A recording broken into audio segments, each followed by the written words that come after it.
All right. Hey, good morning. Welcome to the Rise and Grind Morning Show. It's going to be a good show today. It's going to be a great day. It's freezing cold outside, and it feels like fall football. I'm super excited about it, man. We are just a few short weeks away from the season. We got some good notes and news and tidbits from Dan Campbell yesterday. There's some changes to this roster pending. And we're going to be talking about today's roster, though. Today's lineup. We're going to finish out what we started yesterday with the power rankings. We can talk about Manu being a mistake. We didn't get to that yesterday. The NFC win-loss predictions. And I think we'll start with Lions finalized wide receiver 3. And only 5 spots left on the 53-man roster, according to Dan Campbell yesterday. We're going to see if we can guess who that is. But we're going to do all that when we come back in about 90 seconds with Eric Rintamaki. We'll be right back.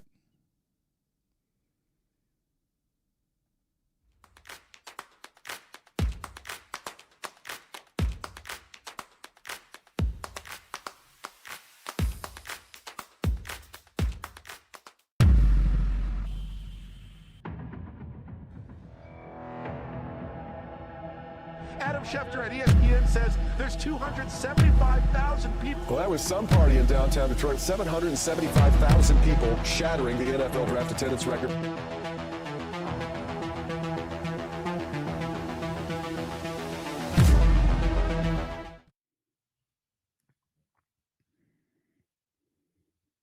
Not real sure what just happened, why it ended, but I guess we're back. Maybe I touched a button. So I gotta know right away before we get rolling here from the members. And again, congratulations and thank you for subscribing and becoming a member to Rock Down Detroit Lions. Do you guys have your own private chat in there? You're supposed to have a private chat. I know there's options. Like if I go live and do members only, that means that it would only be members that would be allowed to chat. Nobody else would. I doubt that I would ever do that because I think that would take away a lot of the fun for everybody because we have the best chat in Lions football right here. So just let me know if you notice anything different in how it's working for you this morning. And then we'll start today. We've already got our member shout outs rolling today. So we're going to get those shouted out today at the end of the show, as we will every show. And then, of course, this morning, any members, you're going to get priority response and reply to the chat. And we'll kick that off here in just a few moments. But good morning, Eric. I don't want to make you wait any longer. How you doing today? I am freezing my butt off. It's cold. It's cold. I almost turned my heat on in here this morning. Jeez, oh, Pete. Yeah. I used to do it. It's August. I can't turn my heat on in August. There's frost on the windows out there. It got down into the 30s last night. Oh. Wow, that's insane. It got to 49 here. And I was out working in the yard yesterday. I'm trying to get everything cleaned up and, had this whole massive landscape project this whole summer. And now I'm getting ready to have fall football outside in the new, what I call the Zen area. It's whole outdoor arena that I built. Yep. And it's going to be fun, man, to be out there. But I started getting cold last night and I'm like, man, I feel football. Like this feels like Saturday mornings with my kids, driving to the game, it's the cold air hitting you in the face and the kids, on the field and water dripping off the helmets. I mean, there's so many weird memories that just continue to, just pour into you. This is my favorite part of the year. Fall is my favorite season. There's nothing better than pumpkin spice and pumpkin pie and all that good stuff. So hope everyone's doing well this morning in the chat. Let's get it rocking and rolling this morning. Anything else you want to roll with before we get started? Not really. Okay. Let's rock and roll. Let's get through this. All right, so we're at number 16. So we finished yesterday talking about the ESPN power rankings. And obviously your Detroit Lions, according to this list, were at number 4. And they were behind the San Francisco 49ers, the Baltimore Ravens, and the Kansas City Chiefs. And I think our immediate statement yesterday was the Chiefs have a lot of unknowns. Rashee Rice clearly in some trouble, potentially going to be suspended for a lot of games this year. And he's their best receiver. Xavier Worthy, he's a rookie. Can't expect too much from him. Marquise Brown, he's injured. And for a lot of those reasons, I wouldn't put the Kansas City Chiefs at number 1, but I think that they only did because, hey, they won the Super Bowl. The Ravens, man, did they get better. They did get better. I don't know that they're number 2, but they did get better over the course of this offseason. The 49ers, again, they're kind of in that who knows what's going to happen right? With whether it's injuries or Brandon Ayuk issue, you just don't know what's going to happen in San Francisco. They still have a large majority of the team they had last year. Their defense isn't getting any younger. So we'll see, where they end up this year. But I don't think that they're going to be ahead of the Lions at the end of the day. Lions at number 4. Look, I would comfortably put the Lions at number 4. I think yesterday I said that I would have them at 3. Only because you got to beat the best to be the best, and they haven't beat the best yet. So until they win the Super Bowl, I'll never put them as number 1.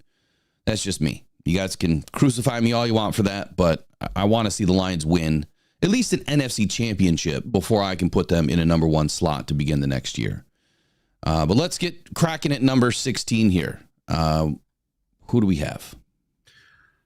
The Pittsburgh Steelers. Who we see this Saturday. Yes, we get to play them this Saturday. And who is on the hot seat for the Steelers? It's Mr. George Pickens. The trading of Deontay Johnson in the offseason put Pickens, the 2022 second-round pick, firmly in the top receiver slot. But with that comes more responsibility and pressure, especially ahead of an offseason when he becomes eligible for a contract extension. Sounds kind of familiar. Games like last year's 2-touchdown, 195-yard performance against the Bengals shows Pickens is capable of carrying an offense, but he's also temperamental and prone to sideline outbursts when things aren't going his way. Sounds like another wide receiver I know. Pickens' availability, let's see. Pickens' ability to grow and mature will largely dictate the success of the Steelers' passing game and his ability to land a lucrative extension in 2025. I think they have a bigger problem than Mr. Pickens, a much bigger problem. And that's who's going to throw the ball to the guy, because both of their quarterbacks have looked awful. Russell Wilson and Justin Fields combined for a whopping 3 points in the preseason through 2 games. Yeah, you know what? I screwed up. We probably shouldn't have started with this to start with. I forgot to go over the Lions news and rumors. So quick segue, Lions news and rumors and headlines right now. Sure. You guys know we like to cover a lot of headlines in the morning just to kind of see what's going on here. But quick recap here. Yesterday, there was a couple of things that came out. One, we heard that DJ Reader had no timetable, right? There was no timetable for DJ Reader. 2, Dan Campbell then said DJ Reader is going to be back next week. So I found that really interesting. Now, coming back next week doesn't mean that he's ready to play by any means. He still needs plenty of time to get his feet underneath him and to get back into football shape. I mean, that's going to take 2, 3, 4 weeks of him getting some reps in and making sure that he has confidence in that thigh. So don't put the cart before the horse here, people. Like it's going to be a minute before DJ Reader's on this field. I've been saying it all off season. I am good with DJ Reader coming back week 6. I love the bye week now because of the fact that it gives DJ Reader an extra week. If you NFI him, that's 4 weeks, or if you IR him or whatever, it's 4 weeks that he has to sit out at a minimum, which puts him back week 6. And I think that is a great way to enter the season. He'll be healthy. We'll see how this defense is doing. He'll have plenty of opportunity to get through a lot of tape with the guys. And then he'll be able to be inserted and just wreck the game for the Lions, in my opinion. He's just going to completely be a wrecking ball for us this year. Jahmyr Gibbs' timetable. There is no concern here that he's going to miss any time, as far as week 1 opener against the Rams. On the flip side of that, Matthew Stafford is still battling a hamstring injury, and he may not be able to play or play as well come week 1, but I can't imagine that Stafford's going to miss that game. He practiced yesterday. Yeah, light, but he practiced. Finally. Yeah. Lions are getting healthy. They're getting healthy at the right time. They've held out a lot of guys throughout training camp, to allow them to get healthy. We've had, Terrion Arnold suffered a pectoral injury. Who else? There's another guy that suffered a pectoral injury. Who was it? Two. Mosley. Was it? What's that? Emmanuel Mosley. No. That would be the third one. There was another guy. I don't know. I know Terrion Arnold did. Was it Jahmyr Gibbs? I thought he was battling hamstring. Yeah. Gibbs is a hamstring. Who was it? Was it Rakestraw? No, it wasn't Rakestraw, was it? Rakestraw was an ankle. Yeah, that was an ankle. Hold on here. Rakestraw was back at practice too. Yep, Rakestraw was supposed to be back today or yesterday. Yeah, he was back yesterday. Him and Carlton Davis. Yeah, so it was Terry Arnold with a pec, and there was someone else that had a pectoral injury, but they weren't like major injuries. Kevin Zeitler with a shoulder, Sam Laporta with a hamstring, Jahmyr Gibbs with a hamstring. You know, the funny thing about hamstrings is, to me, like, anything can happen at any given moment, right? But hamstrings are one of those parts of your body that if you do not stretch properly, you're going to bang it up. You're going to stretch it the wrong way, right? You're going to have some sort of a minor injury to it. It's not like they got hit in the hamstring. To me, this is a stretching thing. This is like they've got to take more time going through the stretches to make sure that they're good to go. That's the only thing that I could see happening here. Otherwise, a hyperextension of a hamstring I could see that happening. But I mean, that's pretty painful. Ouch. So Terry and Arnold coming back. He's ready to go for week one. We shouldn't have really any major concerns for week one at all right now, outside of DJ Reader. But I would tell you, my initial thoughts here are that we are so deep on this defensive line, it is going to be extremely hard to cut these guys in. And I think that our defense is going to be just fine without DJ Reader. And I just expect it to get elevated and amped up when he gets into the game. Paschal, here's the thing about Paschal that I wanted to touch on real quick. He played well into the end of the game. Mm-hmm. And I found that interesting that, maybe he's more on the bubble than James Houston. To a lot of people think James Houston's on the bubble. I don't think so. I don't think he is. I think the Lions are going to utilize him for what he does well. There's much better things to be worse at. There's much more things to be worse at than being a pass rusher. So I could see where Paschal is on the bubble. I doubt that, Ukwu would make the roster over Paschal right now, but watch out for that. That is a battle that is taking place, but I can't imagine the Lions want to go down a big body right now with DJ Reader out. All right, that's really it. I mean, the headlines, today, there's plenty of them. There's a lot that came out last night. The 53-man roster is shrinking, and we'll get to that too. So we'll come back to all this, but let's finish out ESPN's rankings here. So the Steelers, you nailed it. Who the hell's going to pass them the ball? Yep. They look terrible, and I'm not surprised. I'm not surprised one bit. Justin Fields had great legs, right? He was a great running back passing the ball occasionally. That's who he is. Russell Wilson's 36 years old. The game has left this guy. Like he is not the same Russell Wilson that he was before. I don't think that he'll ever want to be a backup. So I think he retires at some point soon before ever taking a backup role to anybody. I just don't. Russell's played a long time. He's won a Super Bowl. He's got all the money in the world. I mean, there's no reason for him to sit and play backup. I just don't see him doing that. I do see him potentially being a coach, though. Some sort of a positional coach in the future. I could see that. I could see that. So this morning, you guys know, look, we don't turn ads on as long as you guys just send us a like. There's no reason not to like the stream. If you're here watching it, so just send us a thumbs up. Get the likes going so that the rest of the Lions fans around the YouTube universe can get a chance to watch us and find us this morning. You guys have done an excellent job so far the last couple of weeks, but Trace says we got 51 people in the house today. Only 17 have likes. Ads will stay off as long as we get the likes. I think it's a fair trade. Little quid pro quo. It's legal, though. But speaking of that, let's get to an ad right now till we get the likes. Every day, thousands of people are discovering Yer Lights, Michigan's newest, funnest rock to go find on the shores of the Great Lakes. Don't go out with just any light. Try the Convoy C8 from YuperLights.com. It's guaranteed for life, and you'll find all the ones everyone else misses. Quality UV lights that are perfect for Yer Lights with prices starting as low as $20. Please make sure to visit YuperLights.com for all your UV flashlight needs with the best guarantees on the market. Just what you wanted and not what you didn't. The best quality, the best guarantees, and the best UV flashlights from YerLights.com.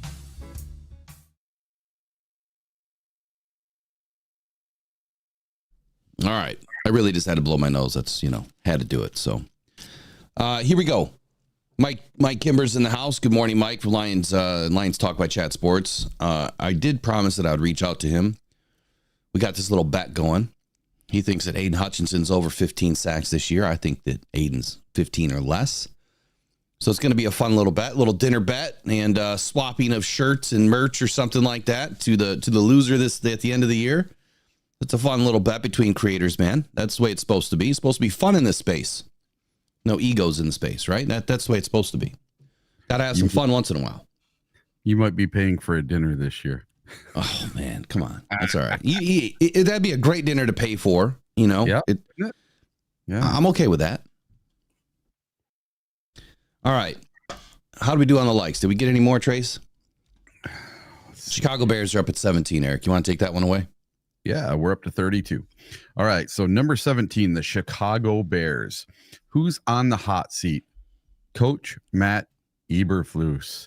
The Bears won 10 games over Eberflus's first 2 seasons in Chicago, which coincided with a massive rebuild that bought him time, and the organization doubled down on its support of Eberflus in January when it opted to stay the course and pair the head coach with the number 1 overall pick in the draft, quarterback Caleb Williams. Barring a disastrous 2024, Eberflus's job seems safe for at least a year, given how the Bears have openly talked about breaking the cycle in which a coach gets fired after a QB's rookie year and that player gets passed off to the next coaching staff. The Bears have made significant roster upgrades to help this team move into the contender category. If the Bears don't capitalize on that, noise around Eberflus's job security will grow loud. I don't see how this guy makes it 2 more years. Yeah, so Eberflus, he's kind of in a pickle, right? He's kind of under the thumb of Ryan Poles right now. And look, I'm not going to trash the Bears too bad this morning, but I think that they have a pot that's boiling right now that's about to boil over. And what I mean by that is they've purchased their team. They've gone out and bought all of these free agents. We've said it time and time again on this show. It's not a great way to build a team. In the short term, right? Your short-term rebuild, yes, you do have to go out and bring in free agents. The Lions had to do a lot of that in 2021. But once you move past that first year, which is your bridge year to start rebuilding, you have to rely on the draft. I think that this was the first draft, in my opinion, for the Bears where they really started to lay a few foundational pieces. They've got a receiver of the future. They got a quarterback of the future. I'm not saying that Caleb Williams is going to be the quarterback of the future for long. I think he'll get his shot, but I haven't seen enough yet other than preseason heroics. None of us have seen it enough, right, other than preseason heroics. Yeah. I would go back and look at his tape from last year, and I think that's pretty telling tape, to be honest with you. He didn't have the greatest of seasons, especially when things were on the line. So the Bears are in a situation, and Eberflus is in a situation where he has to work with what he has.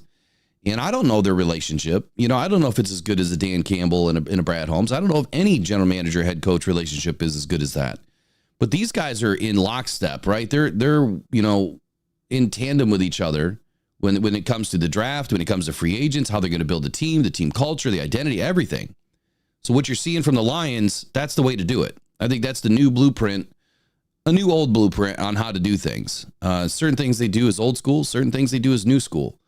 With the Bears, Poles is just spending bucket loads of money, bringing in all these high-priced free agents, and what you're going to have is a log jam where guys are going to need to get paid that you've drafted, and now you're not going to be able to keep the guys that you brought in. So even if you're having success with these guys, Keenan Allen, he's old, right? He's not going to be there very long, maybe a season. The rest of the guys behind him, they're going to end up dropping like flies. So I think that it's going to be interesting to watch where the Bears head over the next, 2-3 seasons. But I think you're right. Eberflus, in my opinion, is on the hot seat too. And that's because of Ryan Poles. He's got to succeed with this roster or he's gone. And I don't think that that's his fault. You got to win games. Bears are not going to win 8 games this year. That's my prediction. They're not even going to get to 500. So I posted a thing on my Facebook. The most bet right now on DraftKings is the Bears under 8.5. So to win 8 or less games. Wow, is the stream that far behind? I am just now seeing the Yer Lights ad pop up. Oh, really? Oh, no. Is it really that far behind? Nope, because I can raise my hand right now, and I just saw it on screen. Oh, well, whatever's going on with YouTube Studio, it's really behind. Oh, really? All right. So, of course, we expected Kimber to say yes there to that question. All right. Who's up next here? We have, after the Bears, we've got the Colts at 18. So post-draft ranking is 18 for the Colts. Who's on the hot seat? Safety Nick Cross. The Colts traded up to select Cross in the 3rd round of the 2022 draft, but it remains unclear whether he is a long-term solution in their defensive backfield.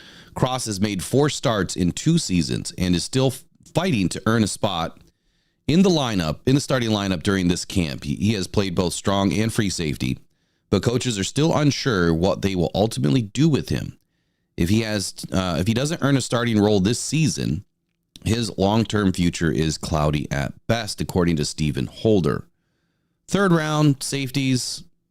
I mean, are you really expecting them to be starters immediately? Oh, my audio must be way off this morning. Hold on. Yeah, why didn't you guys tell me? My audio is way off today. Hold on. What do you mean? Well, because I can see that my Bluetooth speaker is hijacking my mic. Oh, really? Sounds good to me. Yeah, it always sounds good in the headphones. One sec. You can take it away, Eric. Let me get this fixed. All right, so I want to go back to the Bears just for a second. Sure. I don't know if anybody in the chat or you will have been watching Hard Knocks with the Chicago Bears. I have. I didn't get to watch last night's episode, but in watching that, there is such a stark difference in the way the Detroit Lions were on Hard Knocks and the way the Chicago Bears are on Hard Knocks. The grit factor was there with the Lions, and it's just not there with Eberflus. So he just has this weird affect to him. He doesn't come across as a type of guy that's going to get you to run through a wall for him. He just doesn't seem like that kind of a coach to me. So I'm kind of learning who this coach is by watching Hard Knocks, and I implore everyone to go on and watch it because you get to see a lot of behind the scenes things that you don't get to see otherwise. And I don't want to ruin it for anybody, but the whole slip and slide thing, come on. Oh, that was teaching him how to slide, though. I think that was kind of cool, but yeah, but whatever. Yeah. Got to learn how to slide somehow, and I think it probably just gives him a little bit of confidence. All right, so should the audio should be a little bit better now. I apologize about that. Sometimes my Bluetooth speaker just likes to hijack my system, and I just need to remember to either unplug it or do something with it. Oh, all right. Were you getting that weird echo thing again? No, what it does is it makes me sound like I'm in a tunnel, Oh, okay, gotcha. And it gets really thin, and yeah, it's just not right. So, all right. So we were on Indianapolis, and I agree with, things are different with Hard Knocks. This is... So if I remember correctly, they're doing like 5 teams this year with Hard Knocks. They got the in-season with like 3 teams, and then you've got the preseason, and then of course you had the Giants throughout training camp and the off-season. So it's different. I always felt like with Hard Knocks that they should just have a Hard Knocks style of TV for TV program for every team, kind of like what the Lions do. With Inside the Den, I think that every team should have something like that has, 8 episodes a year. Yeah, we should be getting our Inside the Den of the NFL draft here very shortly. Inside the Den seems like it's a little bit behind this year. Well, It's going to be because the draft was in Detroit and they want to show off. They want to showcase exactly what happened there with 750,000 people. So they got a lot of editing to do. It's going to be an awesome episode though when it airs. Yeah, I think so too, man. It was epic. No one is going to be able to undo what the Detroit Lions did and the city of Detroit did for the draft. That was incredible. It's going to be a complete shit show in Green Bay. I'll probably be there, but it's going to be a complete shit show in Green Bay. And I'm not saying that just because it's the Packers. I'm saying that because there's literally nowhere to stay. There's nowhere to go. It's farm field. There's nothing there. I don't know who decided to put the draft in Green Bay. I don't know. Can we pitch tents on the field in Lambeau? I mean, that would be great. That'd be kind of fun.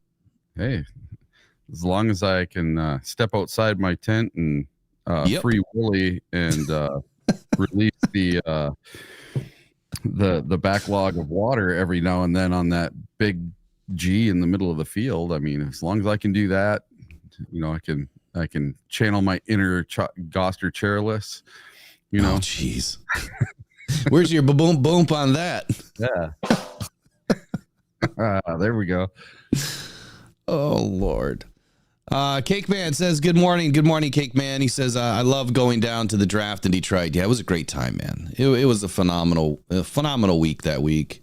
I got to interview Billy Sims while I was down there at the restaurant, Billy Sims Barbecue. If you guys have not been out there, they do a great job up in Troy there, just north of Detroit. So good food there.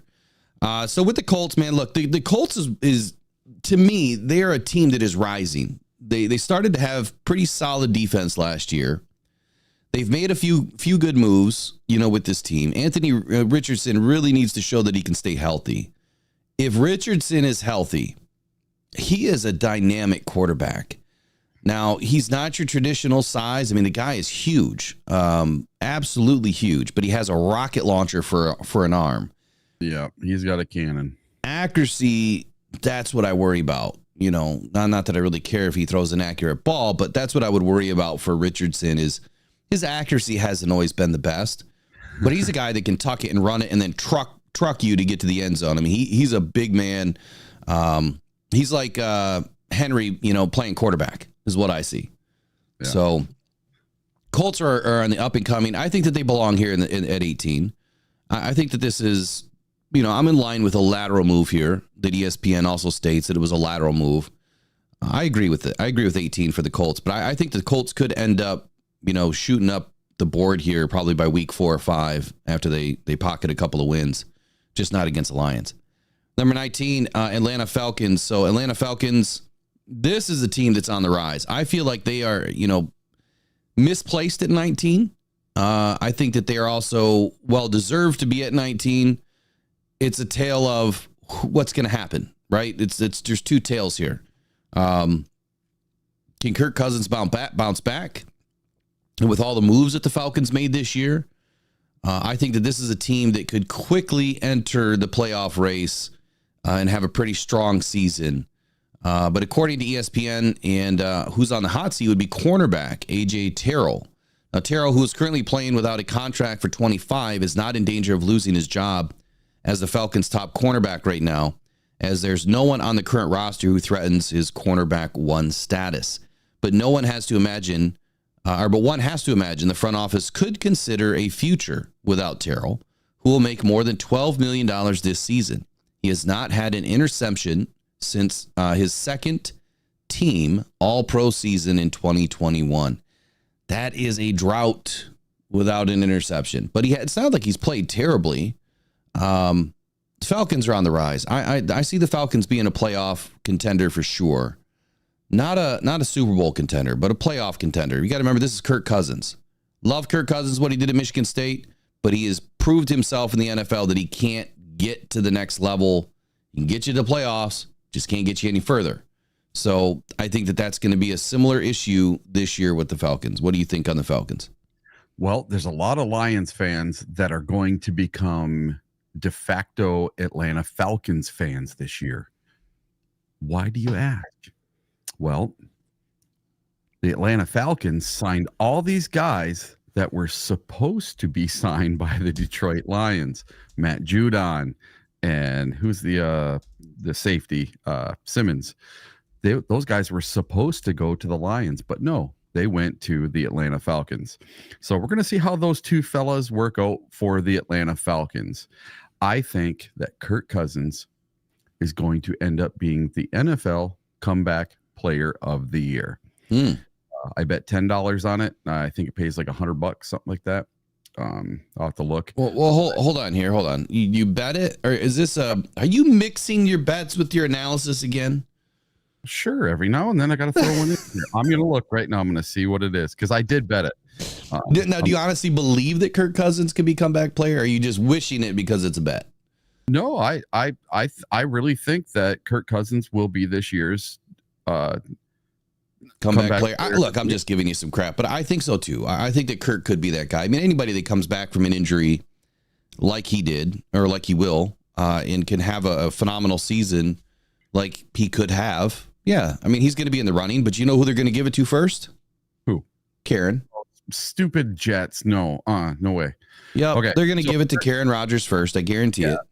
So Kirk Cousins is plus 500 to be comeback player of the year. My $10 wager will pay me $60 when he becomes the playoff or the comeback player of the year and makes the playoffs with the Atlanta Falcons. We'll see what happens. You know that he's got a better situation than Karen Rodgers. Karen Rodgers doesn't have a coach. I'm so glad that we avoided that pitfall, that we did not hire Saleh and we hired Dan Campbell instead. Wholeheartedly, that was such a better move. And how they figured that out in real time, I will never know. All right. So here's my quick take on Saleh. I think he's an excellent coach, honestly. I think that under the right circumstances, he can be a phenomenal coach in this league, but this is the Jets we're talking about. I think he's more of a coordinator than he is a head coach. And that could be true, but I think that, look at who he's coaching for. Like the Jets are perennial losers at stabbing themselves in the back. And the Lions were perennial losers for 30 years. Dan Campbell takes it over in 3 years, completely turns it around and gets us to an NFC championship game. But Saleh doesn't have a GM like Brad Holmes. He doesn't have an owner like Sheila Hamp that really wanted to rip it apart. They just tried to put Band-Aid over Band-Aid over Band-Aid, and now all the Band-Aids are getting ripped off. And it started with Karen Rodgers, injury last season. That was the major Band-Aid that got ripped off, and then they were exposed. They're totally going to ruin, some of their draft picks' careers. I hate to see it happen, but, maybe some of those players that exit in mass exodus will end up, making their way to Detroit at some point. We don't hire big name free agents, but there could be a couple, available in the next, year to 18 months here that could be interesting options for the Lions. But we'll talk about that when we get there. So to me though, as just a casual fan, I see that Robert Saleh has lost this team, especially when he brought in Karen Rodgers and the whole fiasco. He wanted it. He brought it in. They lost the team. So I didn't shout out the chat this morning. Let me get that real quick. All right. Let's see here. So yeah, Dennis Tidick in the house. Oh, I've got to go to all chat here so I can see everybody. Yeah, we got 7 more likes to get up to 50. Let's get there, everybody. Here we go. I'm gonna end the Q&A. So if you haven't voted yes or no on number 97, Aiden Hutchinson, will he have 15 and a half or more sacks or 15 or less sacks? Yes or no in the chat. We're going to end it. There we go.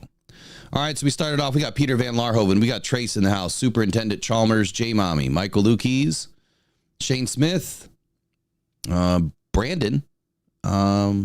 It's a new name. Welcome in this morning. Broski Bears in the house today. Probably creating trouble as usual. No, he's doing pretty good this morning. Of course, we had Lions Talk by Chat Sports. Mike Kimber's in the house. King SJ all the way from Toronto. Smash that like button. Appreciate that, buddy. Bo Booth. Moonscar. Of course, we got Yer Lights, Eric Rintamaki. Who else is in here today? Mike, the Marine guy, Gunny. See him from time to time. Welcome back in, Mike, the Marine guy, Gunny. We got Cakeman 1218, who's also a member. Congratulations and thank you again. We Got Roger Chappis in the house helping us moderate this morning. Welcome in, Roger.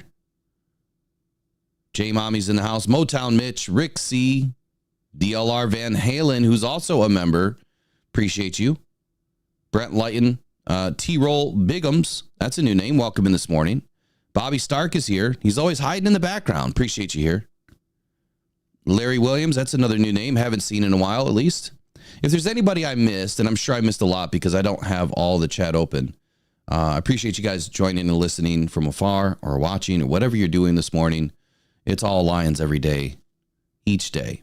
And that's just how we roll here at Rocked On Detroit Lions. So next up is the Chargers. They get a new coach in 2024.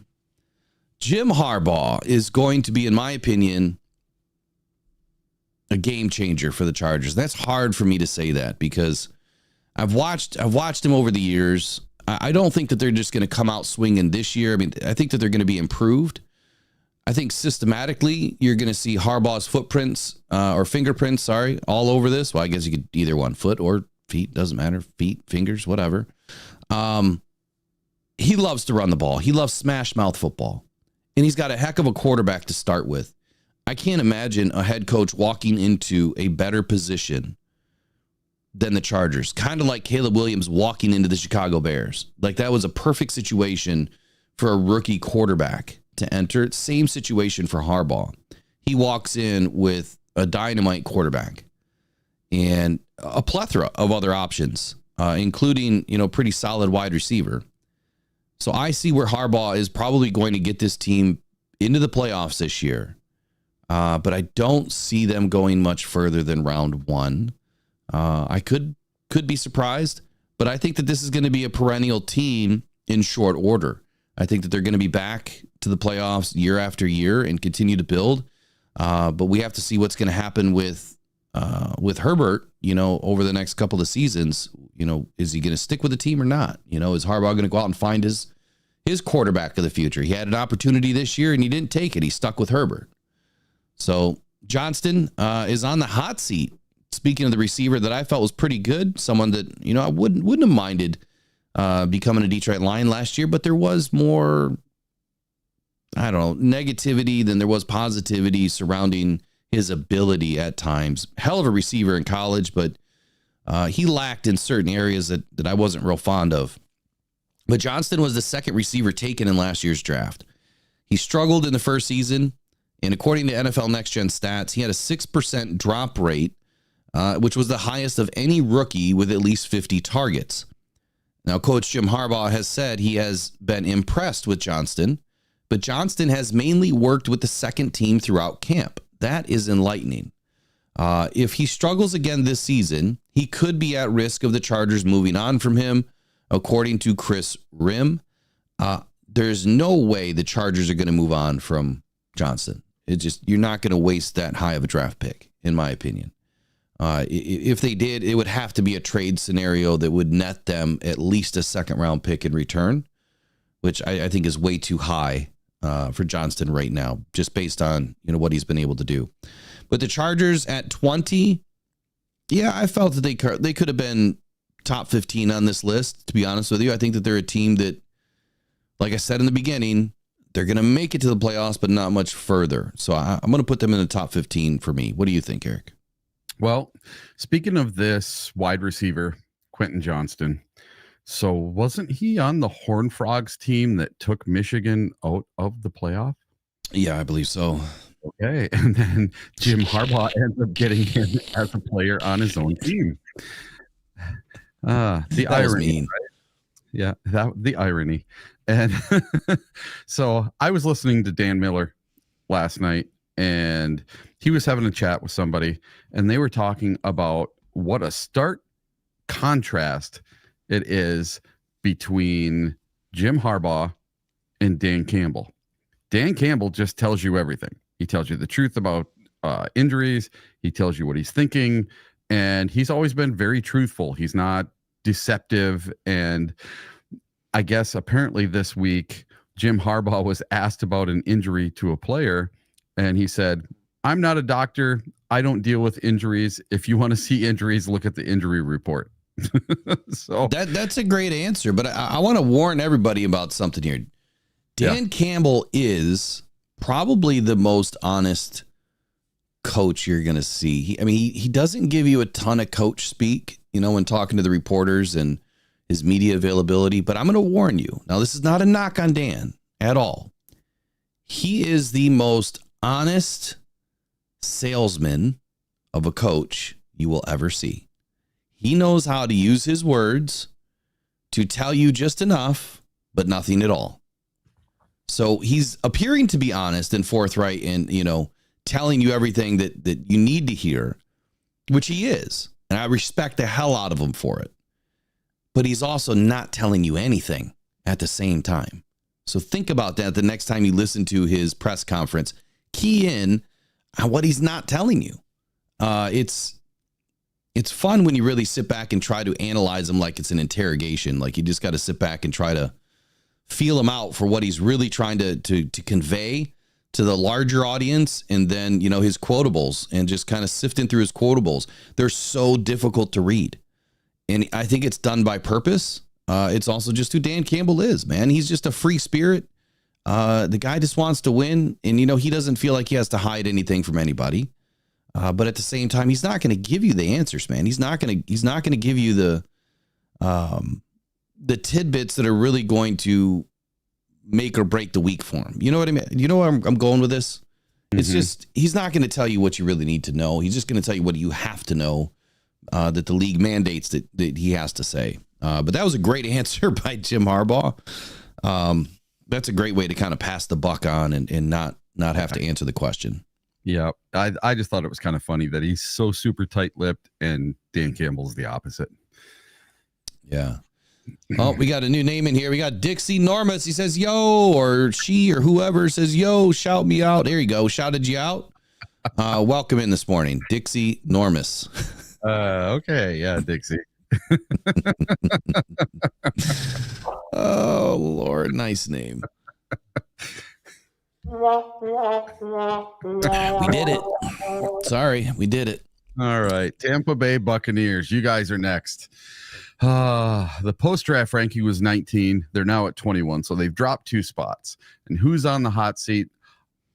Outside linebacker Joe Tyron Shoyinka. Okay, that's a name I've never heard before. Shoyinka, yeah. Tryon Shoyinka.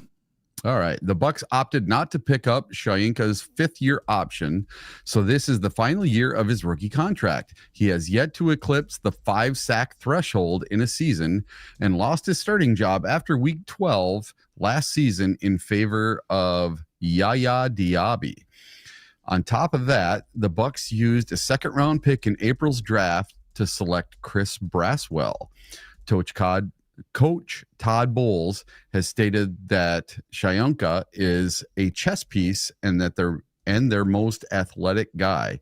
He can drop into coverage and he can line up as an outside linebacker, an inside linebacker, a defensive end, and even a 3 technique. But he needs to finish more of his pass rushes with sacks. So interesting here. Chris Braswell is going to be an absolute dog. Absolute dog for this team. I am not looking forward to the Lions going up against Chris Braswell. He was my top 1-2, right along with Jared Verse in this draft. It's going to be fun to watch him, but it's not going to be fun against the Lions. But, thankfully we're getting them, early enough in the season. Week 2, I believe we go up against the Buccaneers this year. That maybe he won't have everything figured out just yet. So unlike Jared Verse, who seems to be completely tearing it apart right now. Not picking up his 5th-year option, I think that speaks volumes. They want him to go and put it down this year. They want to see what he has left before they do anything further with his contract. So could be an option again. Now, I hate to say every player is an option for the Lions, but you guys know that we're looking for a Sam linebacker. And Joe could be an opportunity for the Lions next season. Coach Todd Bowles, like he said, he's a chess piece. He's their most athletic guy. We could use a guy like that. Our outside linebacker room is a bit thin. We definitely need another capable guy that can play, up, on the line and off the line in coverage. And I think that is one of the bigger struggles this year. So I would have to agree now with Coach Tony B that, our linebacker room probably was the biggest issue after we addressed the cornerback room this year. And the Lions just haven't done enough with it.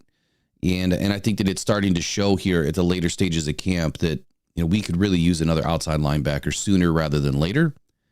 If Joe Tryon Shoyinka doesn't get picked up next year on a new contract, I wouldn't be surprised if the Lions bring him in for a workout. Tampa Bay at 21. I think that Tampa Bay belongs much higher on this list. The people that doubted Baker Mayfield, I never did. I think Baker is an absolute baller. The kid is tough. He's smart. He knows how to throw the football.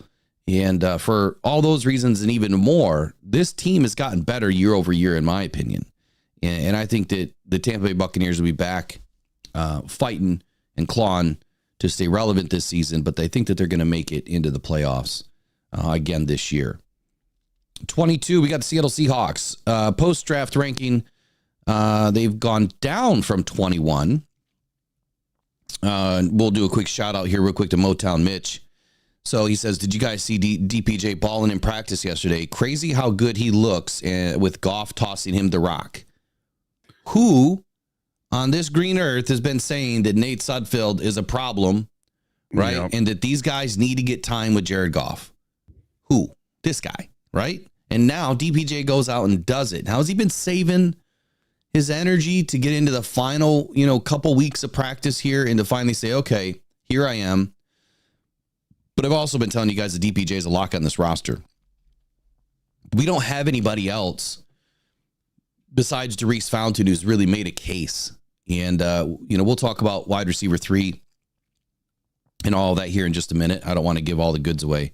We'll quickly get through the next 10 teams, and then we'll get to more Lions news. We'll come back to this. But, yes, absolutely. I saw it. I heard it. And I think that the DPJ is on this roster for sure. Brent Lyon says, Will, you are absolutely nuts if you think our linebacker room was the second biggest problem on our team next to cornerback. That is the worst take I have ever heard you say. Our linebacker room is deep other than backup Sam.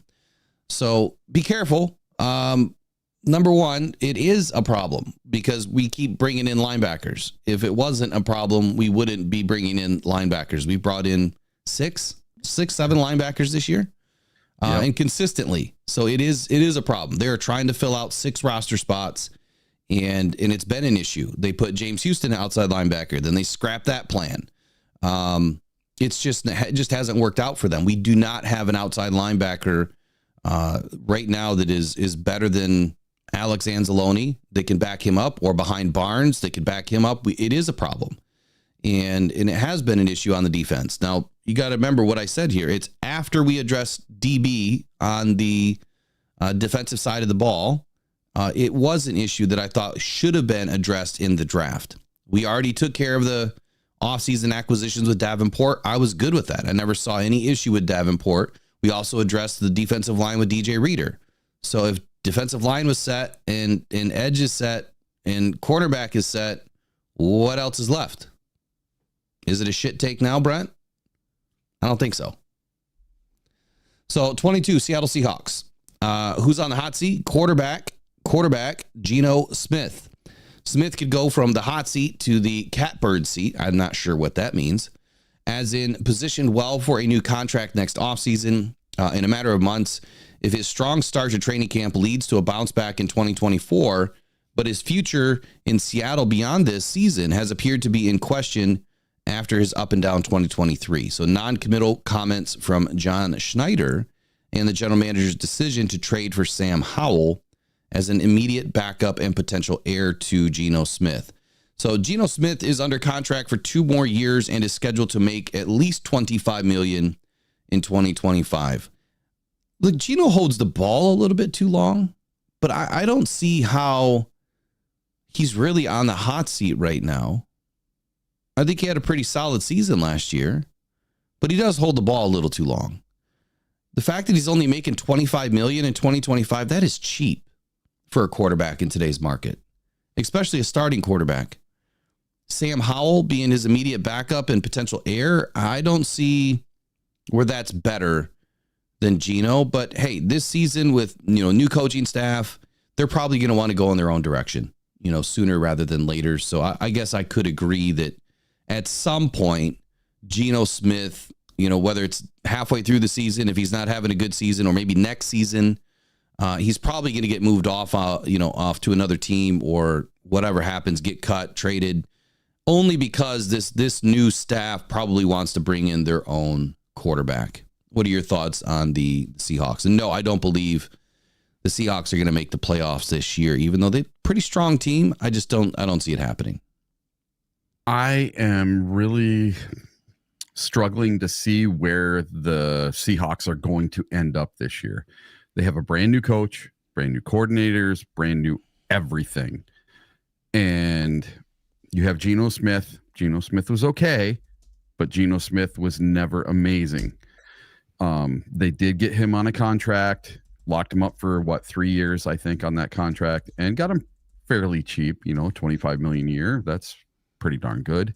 When they signed him, it seemed like a reach, like it was a lot of money, but now the quarterback position is taking up, they're starting to push 55, 60 million for quarterbacks. So players like Baker Mayfield and Geno Smith, their contracts look great now. They look absolutely fantastic, team-friendly deals now. So it's all on Geno Smith's shoulders this year. And with a new coach and new coordinators, new everything, they've completely turned the team around because their coach rode off into the sunset. He was done, couldn't get it done the last couple of years, wasn't able to make the playoffs last year. So we'll see. I think it's going to be a struggle for Seattle this year, and we're going to have to wait and get a few games into the season to see just exactly what they are. All right. So 23, Minnesota Vikings, take it away. Yep. So the Minnesota Vikings are number 23 on the post-draft ranking. Who is on the hot seat? GM Kwesi. I can't say his last name. All right. So Kwesi. For understandable reasons. It's Kwesi Adolfo-Mensah. Okay. So for understandable reasons, Mensah embarked on a quarterback transition as he entered the third season of a 4-year contract. But rookie J.J. McCarthy will miss the entire 2024 season after undergoing surgery to repair a torn meniscus in his right knee, making Sam Darnold the likely day one starter. And after he used 7 draft picks in April to maneuver for edge rusher Dallas Turner, Kwesi has only 3 picks in the 2025 draft to further improve the team. A bad season wouldn't necessarily cost him his job, but it could inform owner Ziggy and Mark Wilf's decision on whether to extend his contract or let him enter his final season in 2025. So if he doesn't have a good season this year, he's going to be a lame duck GM next year without a contract extension. And with only 3 picks in next year's draft, oh my God, they are setting themselves up for failure in the long term. I didn't realize how much they had leveraged their future in the draft from this past draft. Now, that kid from Alabama, Dallas Turner, he's a dog. He's going to be really, really good. And I don't like it that he's in our division. I was hoping he was going to be in our division, but on our team. So that's how good this kid is. It's going to be a very interesting season for the Minnesota Vikings. So I'm trying to understand, what are they saying here about Mensah has only 3 picks in the 2025 draft to further improve the team? I don't see that. They say they only have 3 draft picks left from next year because they traded away 7 of their picks to get Dallas Turner. I wish that this was a little bit easier to understand here. So the Vikings have a first-round pick in 25. And they have a 5th-round pick, it looks like. And a 7th-round pick. The way that they lay this stuff out is completely asinine, I think, on some of these sites. Like, just say the Vikings own this pick. Instead, they put, like, round 2, Vikings. Then it says Texans, and then it says Bills. You know, it should say that the Vikings traded it to the Texans, and the Texans traded it to the Bills, that the Vikings don't own that pick. Maybe that's just my funny way of reading things, but they completely mortgaged their future. And see, these are the things that if you want the Lions to go out and grab, you know, amazing free agents, that's what's going to happen to us. We would have to mortgage our future. And look at what Brad Holmes did this last draft. Yeah, he traded up and traded down the river quite a bit, moved some picks around, but we have every pick next year except for a 3rd-round pick. And if you don't think that we can't get a 3rd-round pick back, either by making a trade with a player in the offseason, you know, or during the season, or by mortgaging, you know, 2026 and adding a 3rd round, we could. Absolutely. And he will. I guarantee you the Lions will be picking in the 3rd round next year. Guaranteed. So the fact that we have 6 out of the 7 picks and we have an extra 7th-round pick, which gives us 7 picks next year, the Lions are in a great spot. And it's already going to be difficult this year to get down to 53. Imagine what's going to happen next year. So that was a huge mistake probably by Mensa. But hey, he wanted Turner, and Turner could be the next best, you know, pass rusher in the league here in short order. Mm-hmm. Tennessee Titans at 24. I think they belong there. I'm going to skip past them. Everyone's going to beat the Titans this year. New Orleans Saints at 25. They haven't done enough. Look, they still have Derek Carr as their quarterback. Enough said. They belong at 25 or less. The Giants, we've seen what the Giants are, but I do believe the Giants could be a better team than what's been broadcasted so far this season. The Giants at 26, up from 28. Look, Daniel Jones is still their QB. I don't think everything is his fault. He has some nice options this year. You know, he has some extra weapons on the offense. The biggest question is, you know, how good is their defense going to be? Because this defense could win them a lot of ball games, whereas, you know, I'm kind of on the opposite end of the spectrum with the offense wins you the majority of the games, right? Your defense just has to go in and get some stops and play commensurate football to the offense and not piss away the game like the Lions did last year with, you know, a bottom-ranked defense. You just can't be a bottom-ranked defense in this league. You got to be a top 15 to be able to make it to the playoffs and potentially further. This defense is going to be tough. And for that reason, I don't see the Giants at 26. I would put them closer to 20, but still on the outs of a playoff berth. We'll see where it goes. Did you watch the off-season Hard Knocks with the part of it, not all of it? I implore you to watch the whole thing. That GM he's clueless, and he's very he's winging it. He doesn't know what he's doing. He does not have confidence, and I have no confidence in the Giants this year. Yes, they beat us in preseason. I don't care about a preseason game. Listen, Daniel Jones got in for the preseason. He's finally back from his ACL. And what does he do on the very first pass? He throws an interception across the middle on a horrible, horrible pass.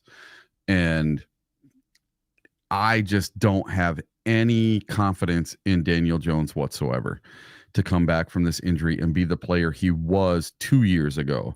I think they're better off with Danny Pizza Guy, whatever his name is. DeVito? Yeah, Mr. DeVito. I think he's a better quarterback than Daniel Jones. He's interesting. He's at least that. Man, you know, he's got the it factor. At least it's kind of exciting watching him play. But this is just me from afar. I'm not a Giants fan. I only catch a game once in a while from them. But I did watch the offseason Hard Knocks with the Giants, and I was just flabbergasted at some of the moves this guy made. He let his best running back go to their most hated rival, the Eagles. You know, so Saquon Barkley goes to the Eagles, and he just lets him go for nothing. He didn't get a draft pick. He got no compensation. just let him go for free and get way overpaid and go there. And they could have done a lot of things. They could have tagged him. They could have forced their hand. They owned his rights, and they didn't. They just let him walk out the door because the guy didn't have a set of balls. Okay. That's it, plain and simple. That GM just doesn't have the guts to get the job done. Yeah, so a couple of things. Like back to Brett Lighton here. So Dan and Brad think linebacker might be our deepest room on the team. I don't believe that they think that at all. I haven't heard them say that. And even if they have said that, how could it be deep? I mean, they keep bringing in linebackers. Outside of our starters, we have a lot of questions. I mean, you see it reported every single day almost that people think that James Houston is on the bubble being cut. Jalen Reeves-Maben has been a special teamer his entire career.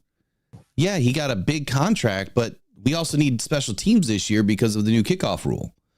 So I think that, Jalen Reeves-Maben is more than just a special teamer. He's part of this team chemistry, but he is limited. He's not great in coverage.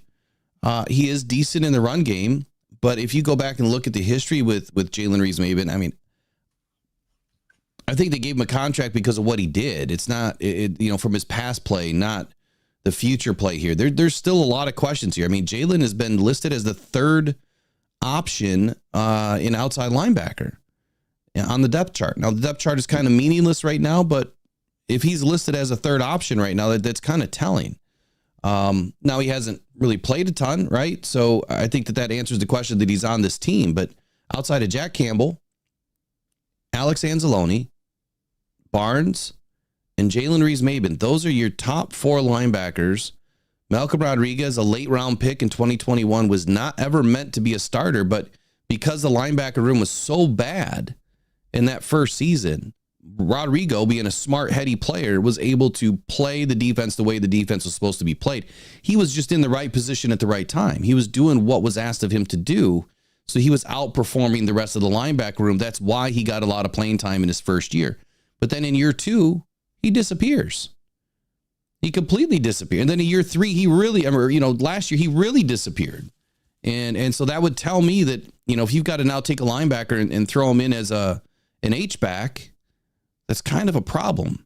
They're trying to get him snaps. They're trying to, put him into the game somewhere. But as much as I like Rodrigo and the story that goes along with it, I'm not totally sold on his ability to carry this linebacker room. If we suffered two injuries and Rodrigo is in there as a starter and Jalen Reeves-Maben is in there as a starter, I think that we have problems. I know we do. I mean, we've seen what their output can be. Matter of fact, just go back and watch last season over the middle of the field. The biggest reason why we had a lot of problems with balls being completed at a high rate against us was because of the linebacker play. None of them could cover. Alex Anzalone is our best coverage linebacker right now. Jack Campbell is working his way into being a really good coverage linebacker. He's taken huge leaps this season. But outside of that, we do not have a true outside linebacker in the backup role that is really good in coverage and can get to the pass route, and get to the passers. So we're thin. We have bodies, but that doesn't mean that it is extremely deep. I think that it is a deep defense overall.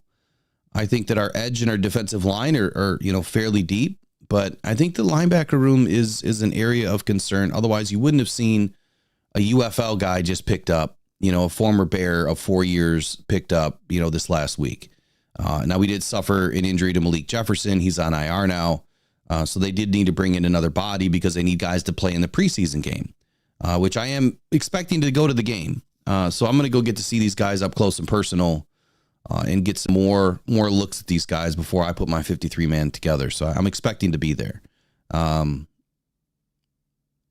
discount the fact that we don't have every position locked down. We just don't.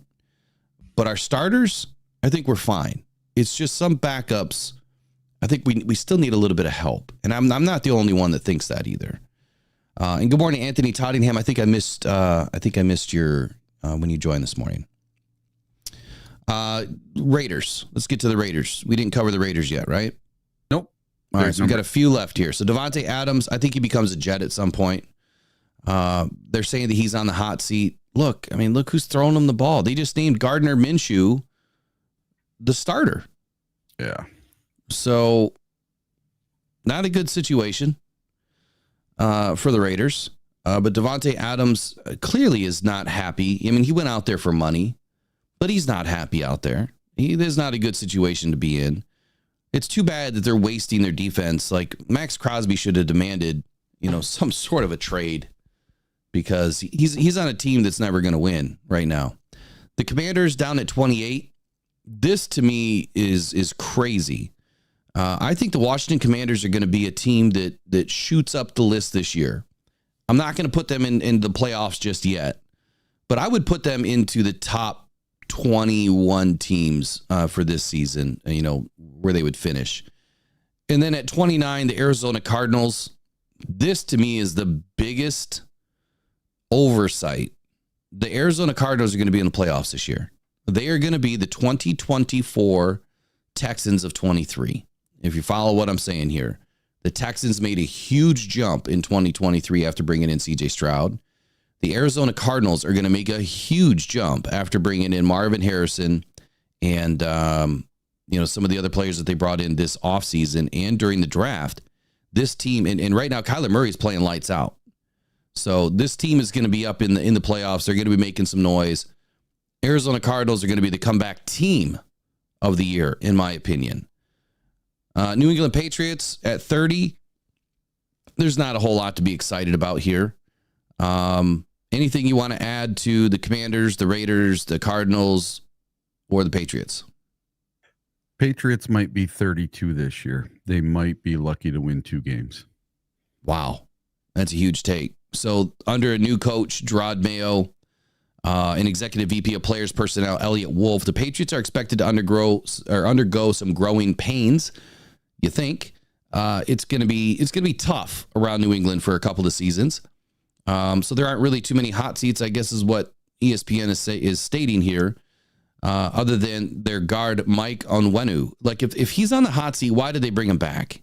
On a 3-year, $57 million contract, why would he be on the hot seat? So the expectations are raised, for him to deliver some results. It's going to be tough when you're on a team right now that just doesn't have a clear direction or a clear path of what's in front of them. Their offensive line obviously is in shambles. Onwenu is probably the best one that they have on that team. And then they've got, a developmental plan for quarterback Drake May. It's going to take some time.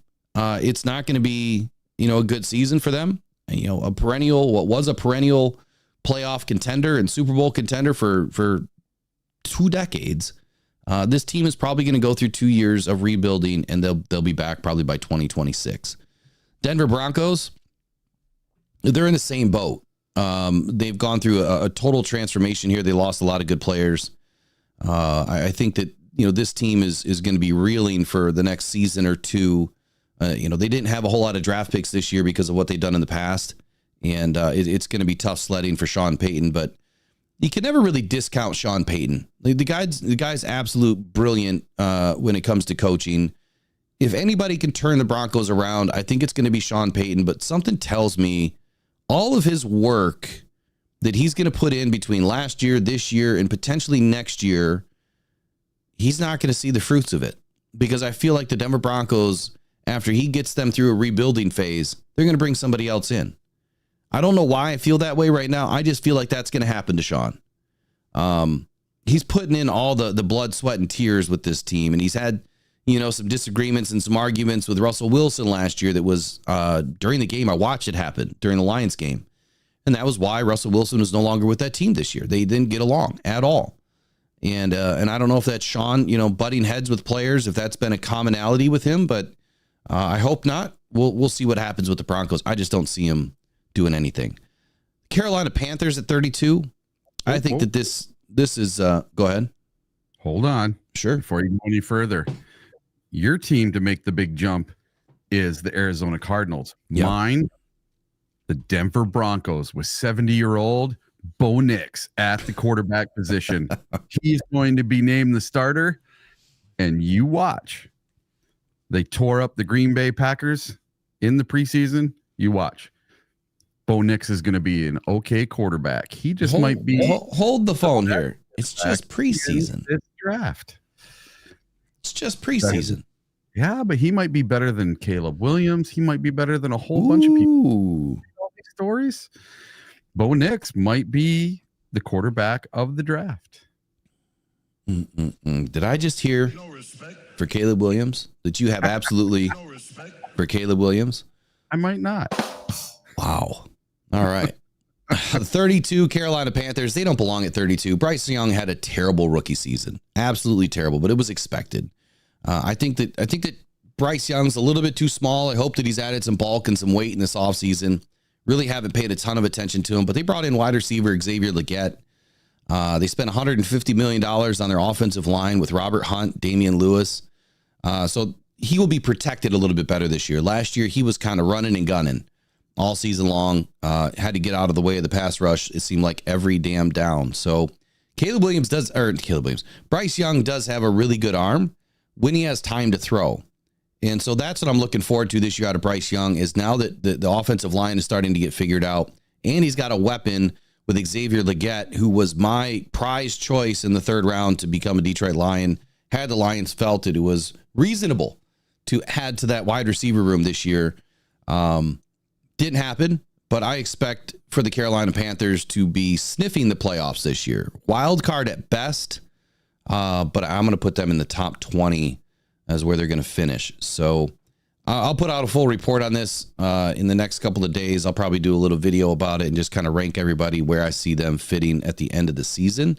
But now let's move on to more noteworthy news type stuff. Let's get back to the roster. So we finalized the power rankings. Giovanni Manu, a mistake. We're going to get to that here. We're past hour 1 already, but that's all right. Lions finalize wide receiver 3. Let's start here, Eric. Sure. So wide receiver 3. It came out yesterday that Dan Campbell has said he didn't know. I can't remember the exact quote, but essentially what he was saying is, why would anybody think that Khalif Raymond was not the wide receiver 3? It's also been said that they are looking for that bigger body wide receiver, which is where DPJ slots in and belongs, right? That should be your wide receiver 3. Whether you're 3, 4, 5, or 6 on this team, I don't think it really matters. After wide receiver 1 and 2, none of them are going to get a ton of balls thrown their way. There's going to be times throughout the season that they're going to be needed because we're going to go up against defenses that are going to have a plan to shut down or try to shut down Amon-Ra St. Brown and Jamison Williams. And then they have to worry about Sam Laporta. So I think that you're going to see some games where, Sam Laporta has a better game with our wide receiver 3 or 4. And then you see some games where obviously Amon-Ra St. Brown and Jamison Williams are lighting it up like a Christmas tree. So the fact that they've come out and basically said and lamented Khalif Raymond as wide receiver 3, now things make more sense. And there's only 5 spots left on this roster. So I think that one of those spots, maybe 2 of those spots, is the rest of the wide receiver room. And I think is where Dan Campbell is probably thinking here. But wide receiver 3 for Khalif Raymond. So what does that mean? Are we keeping 4? Are we keeping 5? I'm sorry, are we keeping 5 or are we keeping 6 wide receivers? And now the DPJ has shown up yesterday. I'm still going to comfortably put him at wide receiver 4 with the opportunity to earn more reps throughout the season. What are you thinking now that we know that we've got our top 3 wide receivers set in stone? So I'm going to ask you this. How many catches per game on average do you think our number 4 or number 5 receiver gets in a game? How many catches or how many targets? Well, like how many targets do they get? Maybe 1 to 5 per game, somewhere in that range. It's not very much.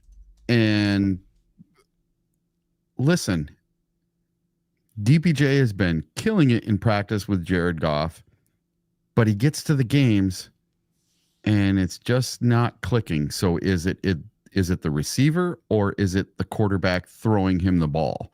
I would say, are you talking about preseason right now? Or are you talking about last year? Yeah, so preseason, because these last 2 preseason games, DPJ's had 1 ball thrown his way and just didn't They just weren't on the same page. Yeah, I think the whole issue has been Nate Sudfeld, to be honest with you. And then when Hendon Hooker gets in the game, you're not getting some of the guys back in the game to get time. Yeah, where you will see something different this week. Against the Steelers, I wholeheartedly believe that Hooker will start the game, and he may play the first 3 quarters. He is starting. That Dan Campbell said that he is going to start. Okay, good. And he'll probably play the first half. If he played 3 or 4 quarters or 3 quarters, I'd be surprised, but I think he'll get at least the first half in, which will give him more opportunity with DPJ. Yeah, and Darius Fountain. Let's see what some of these guys that are on the bubble. Let's see what they do with Hooker in the game instead, because they haven't played together in one of the preseason games yet. So to go back to your question, how many targets do the third receivers see per game? Fourth or fifth receiver. You know, that tall, lanky guy, the Reynolds kind of guy from last year. Well, if you look at, so Reynolds was our 2. Let me pull up the Lions stats here. Reynolds was our 2 last year. Yeah. Right. Okay, so look at J-Mo's numbers for last year. Yeah, J-Mo missed quite a few games too, and he just was not inserted. But you could. The year, he's getting 2 receptions, 4 receptions, 5 receptions. It's not this huge jump where he was getting 10 receptions a game, because he was the 4th option on the team. So there's a couple of things here. Number one, Jared Goff gets the ball out in under 3 seconds. Yep. So you're moving through your progressions quickly, and that means it's like bang bang, ball out.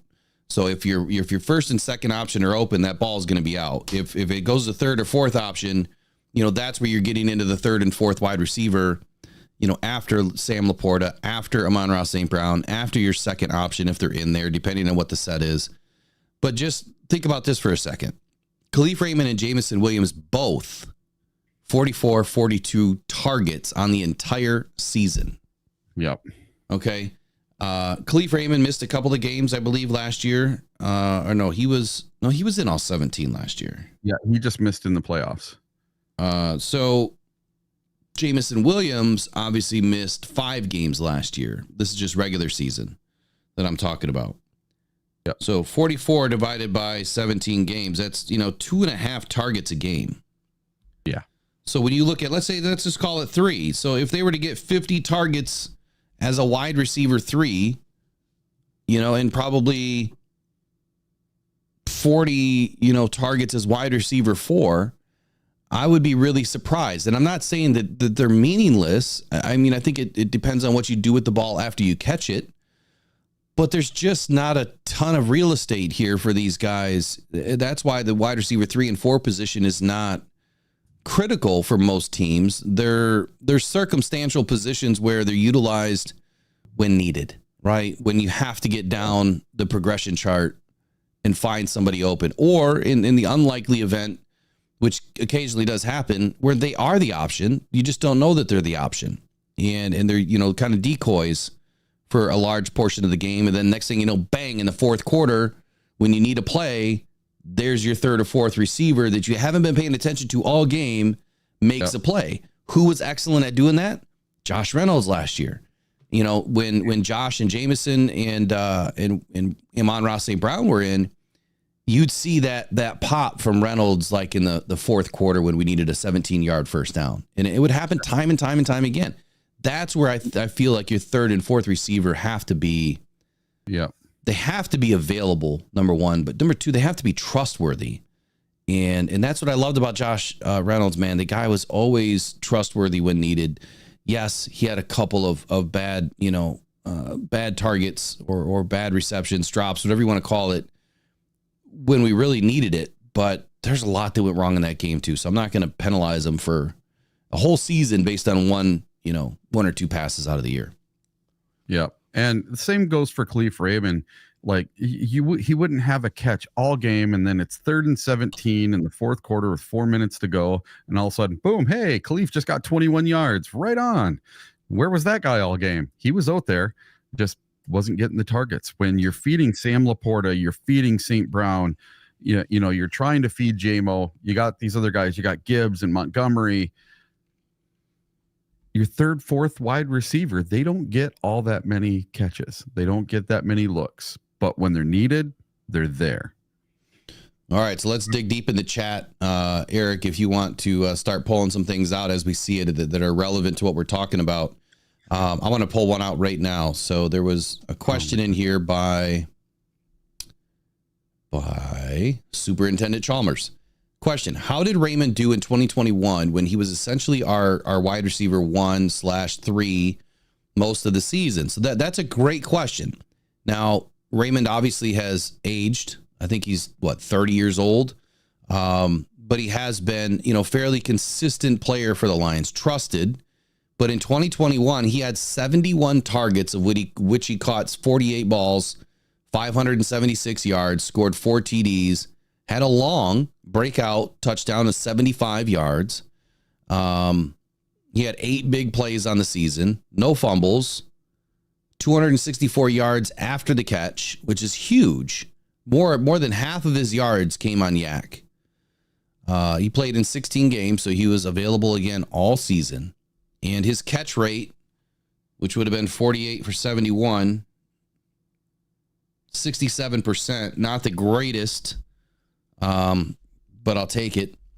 So to your point, he was relatively dependable in 2021. Now in 2022,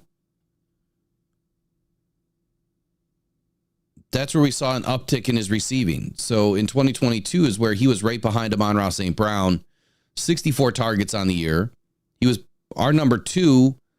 DJ Chark just didn't do a whole lot. Now, DJ Chark was supposed to be our number 2. Josh Reynolds was also on the team. He was supposed to be, slotting in there somewhere as the number 2, number 3. But I think 2022 is a good exercise to run through. You had Amon-Ra St. Brown, and then you had Khalif Raymond, which technically you would think would be your fourth option, or your second or third option as a slot guy, but 2 slot guys caught the most balls for the Lions in 2022. DJ Chark and Josh Reynolds were 3 and 4 for that season. Largely, they came alive in the second half of that season. So compare that to this year. If you have Amon-Ra St. Brown and Khalif Raymond as your slot guys, now Isaiah Williams as a third slot guy, and then 2 bona fide, boundary X guys like DPJ, probably a Dries Fountain. You could stash Traquan Smith probably on a list. I think he's done. Is he on IR for the year? I think he might be. You're kind of looking at the same, similar situation this year where we might have some more slot guys than we do, boundary guys, boundary X guys, bigger body receivers. We can't ignore the fact that we have Sam Laporta, who, he's a receiver. Let's just be honest here. He's a receiver. But in 2022, Khalif was, he was reliable again as our second leading receiver on the team. Last year, like I said, he was the 4th receiver on the team behind Sam Laporta and Josh Reynolds and, of course, Amon-Ra St. Brown. So Khalif has been consistent. He did beat out Jamison last year, but he also played 5 more games than Jamison Williams. So I'm really expecting a big year for Jamison. He's got to have over 800 yards and 8 TDs to have, in my opinion, to be a successful season. He's got to play all 17 games. He might get nicked or bruised or, cut up this year, but he's got to gut it out. I still think that the Lions are in great shape this year. I just would have loved to have seen a big body receiver come in as a rookie that was, 3rd round or better, so that we would have been set for the next 4 or 5 years. Doesn't mean we can't take care of it next year. Doesn't mean that the Lions won't be shopping after cuts next week. I expect them to be, and they could be shopping for a few positions. With 5 or 6 positions still open this late in the game, whereas a lot of positions were already cut by this year or this time last year. Lions are probably still shopping. I think that's what I'm going to roll with. So, what are your thoughts now, Eric? Well, what does Brad do every cut day? He surprises us. He cuts someone we don't think is going to be cut, and he doesn't pick up what we think he's going to pick up. So it would not surprise me if he doesn't pick up a single wide receiver from anywhere except for somebody on the practice squad, maybe. It's just the Brad Holmes way is different. He's playing chess. He's thinking 3-4 moves ahead. And hopefully, he doesn't ignore the wide receiver position, but maybe he's setting it up so next year that's what we're drafting. It could be a possibility. But listen, I think we're just fine with Khalif Raymond.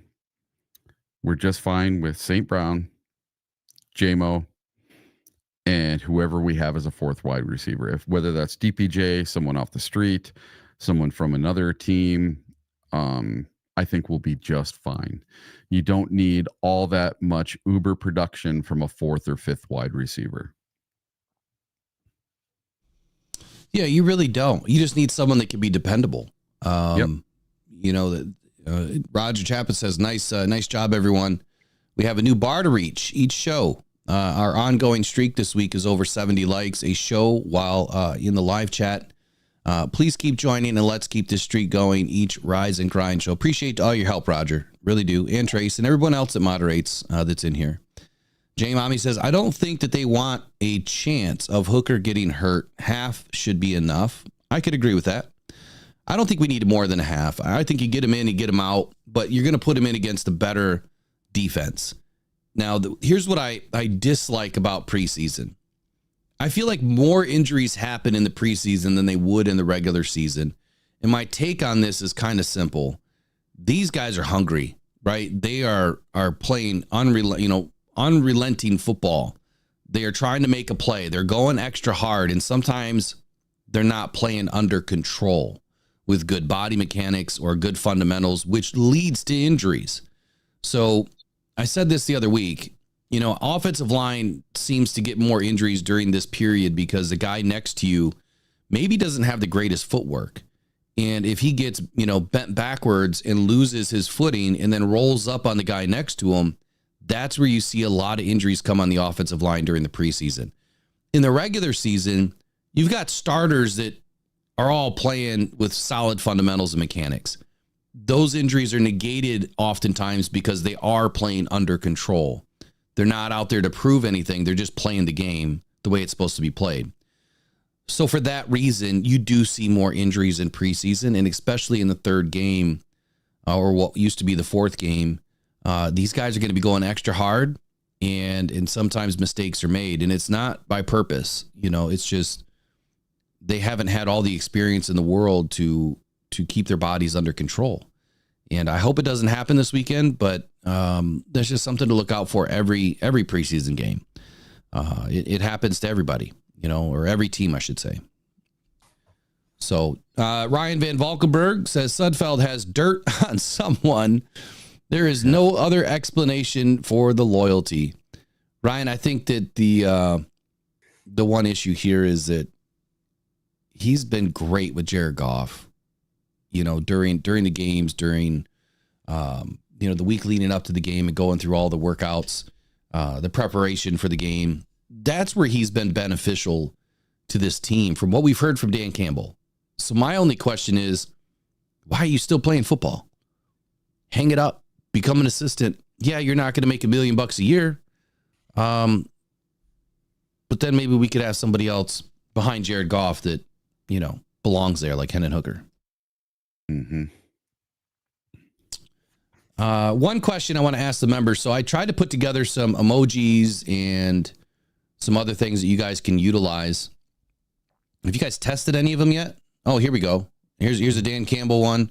They just don't look very big, and I don't know why they're not very big, but you've got the Dan Campbell face. You've got St. Brown with the blue hair. You got the goat. So we got a few little emojis that you guys can use. I'll keep making some more. I'll try to make them bigger. I don't know how to make them bigger. I tried yesterday, but there we go. I just put them all in. Yeah. Oh. Yeah, I like the same. So I tried to turn them all into little caricature, cartoon type faces. Yep. So we'll keep working on them. We'll get them. We'll make them better at some point. I just got to figure out how to make them bigger. Like this one. Like, this is big. Why can't mine be that big? Oh, pause. Never mind. Don't say that. Game over. All right. So what's next on the roster? Lions finalize wide receiver 3. So let's finish this real quick. Give me your 5 wide receivers, potentially 6 right now. What do you got? All right. Amon-Ra, St. Brown, Waymo Jamo, Khalif Raymond. For now, I'm going to put in DPJ as number 4, and then number 5, Isaiah Williams. You watch, someone's going to clip that, what I just said. Why can't mine be that big? Oh, man. Oh, Lord. All right. So I heard Amon-Ra St. Brown, Jamo, Khalif, DPJ, and who else? And Isaiah Williams. Isaiah Williams. So Man, while you answer this, can I disappear for about 60 seconds? Do what you got to do, buddy. All right. I'll be right back.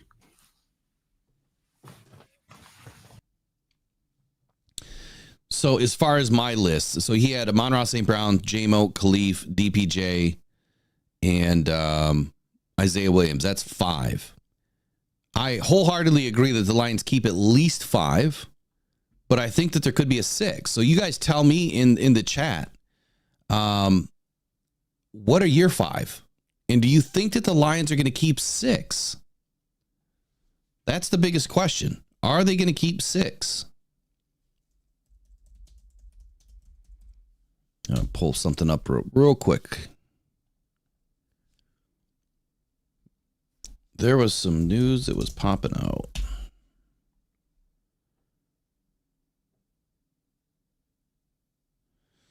Okay, so the New York Times put out a list called Reevaluating the Detroit Lions wide receivers as cut day approaches. This came out about 37-ish minutes ago. And they're talking about lock-ins. And they have Amon-Ra St. Brown, Jamison Williams, and Khalif Raymond is locked in. Well, we know that. Dan Campbell told us that. Fighting for the last few spots being Darius Fountain, Isaiah Williams, Caden Davis, and Donovan Peoples-Jones. I think that the Lions are starving for... he's not back yet. They're starving for that big body receiver. I think Isaiah Williams makes this roster because I think that he's been good enough to make the roster. I hate to have too many slot guys, but that's why I think the Lions could keep 6. And right now, Caden Davis and Darius Fountain, I think, are fighting for that 6th spot. Caden Davis really made his presence known over the last couple of weeks. Donovan Peoples-Jones was never off my list. And what he did yesterday in practice just confirmed it again, that you cannot discount DPJ when you need him. He shows up. And yesterday he showed up in a big way. We need someone to take over Josh Reynolds' style of play. And that is not Jamison Williams right now. I think that Jamison Williams is going to be used for a lot of different things. And yeah, he had an amazing play in practice yesterday. I saw it on Twitter. Nice route. But who is he up against? I think he was going up against Kindle Vildor on that play, if I'm not mistaken. Or it might have been Stephen Gilmore.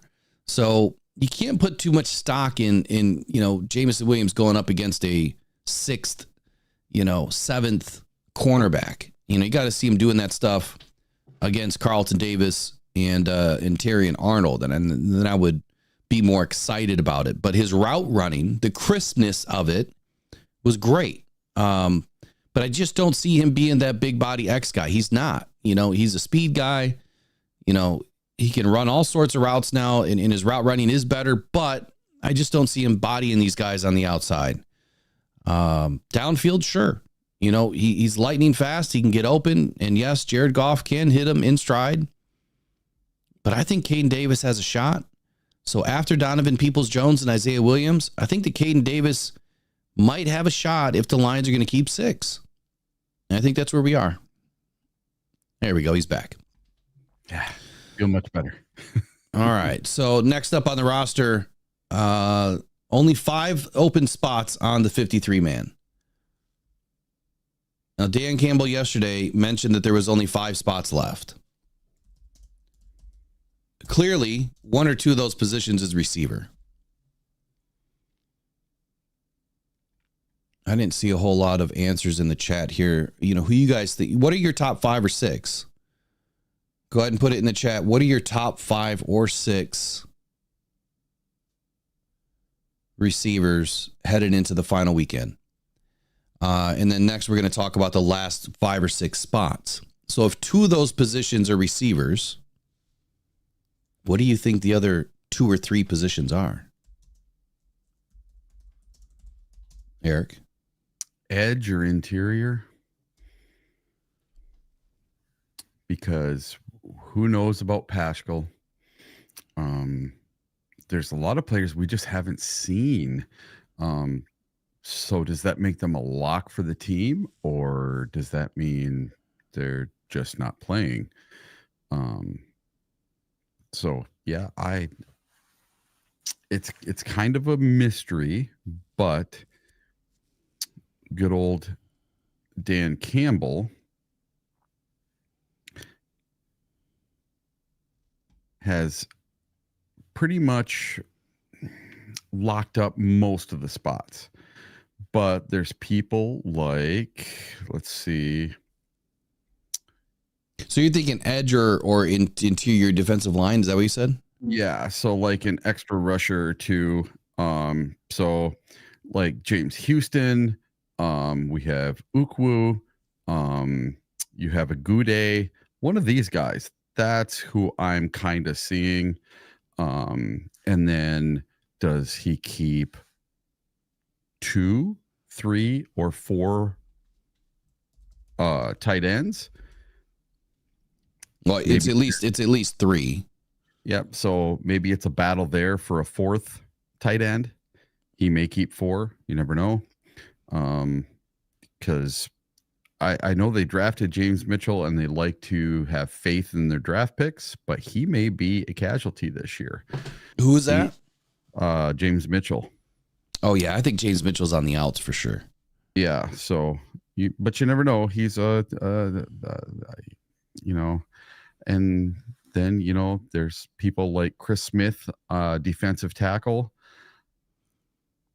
Apparently Campbell thinks he's doing awesome.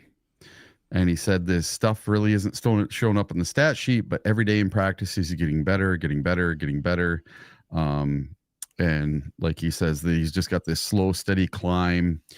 You get a little bit better every day because there's consistency to that. A guy like Chris Smith does that every day. There will be things on tape that you don't see. He's tying up guys. He does dirty work, and he does exactly what he's coached to do.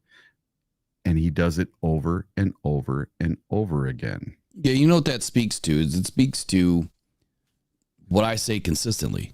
The hive defense. You're going to have guys that don't show up on the stat sheet, and they're doing the work that you don't see or you don't recognize because they're not getting the sack, they're not getting the tackle. But when you're bodying up, you know, offensive linemen and you're freeing up the guys around you, which I think is what Dan Campbell's trying to say here, is that, you know, he's playing the gap and a half technique perfectly, and he's, you know, able to do his job, which allows other guys to do their job. That's what a hive defense is all about.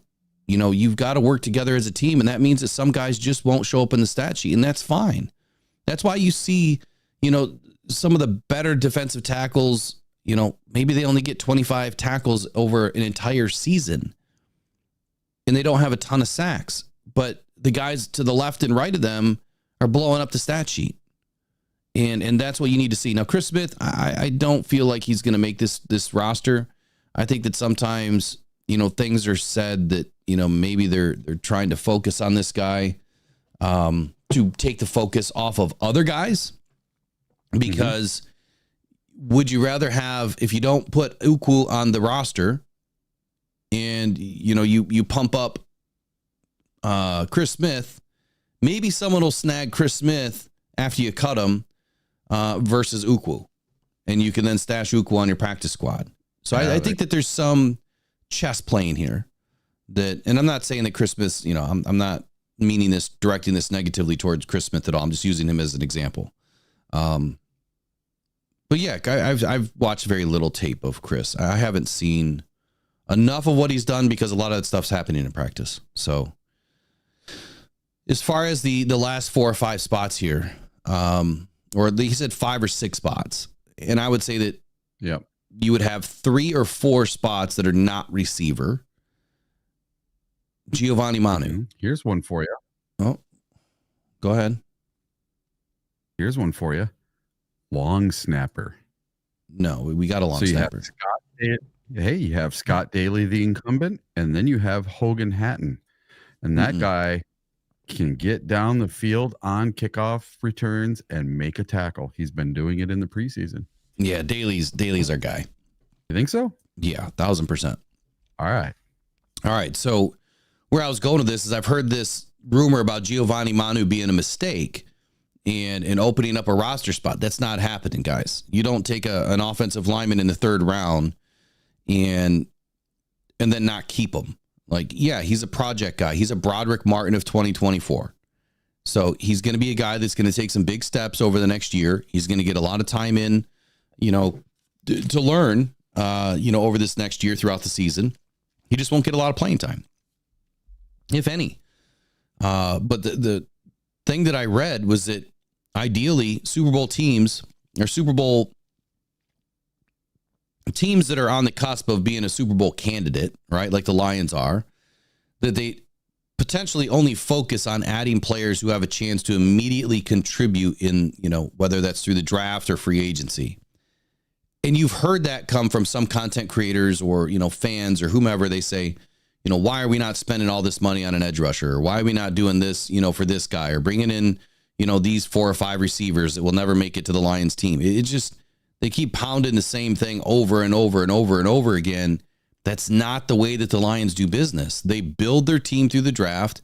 They then coach their team the right way to do things. And if they need a year, or a season or 2 to develop, they're comfortable with that because they've already planned on that.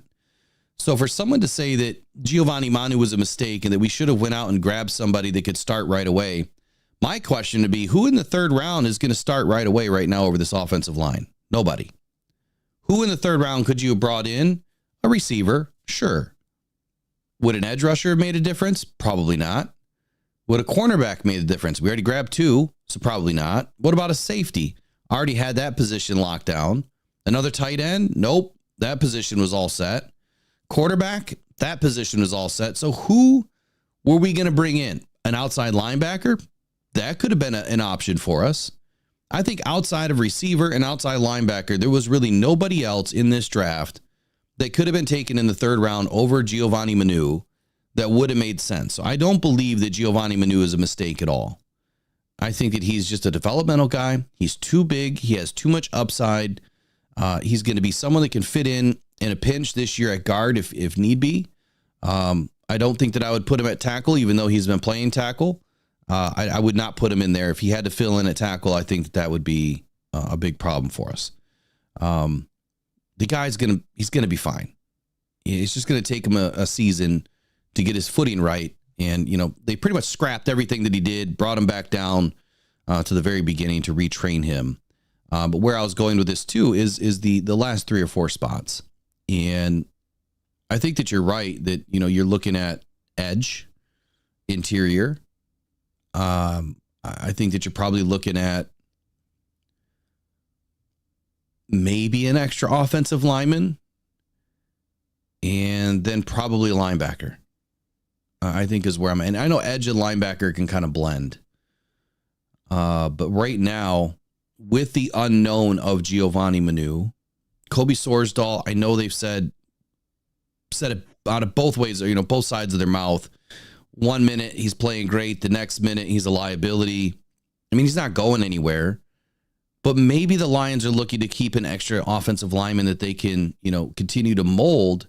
I just think that would be a bad idea if they lost a guy like Ukwu or if they lost, another cornerback because corners get injured.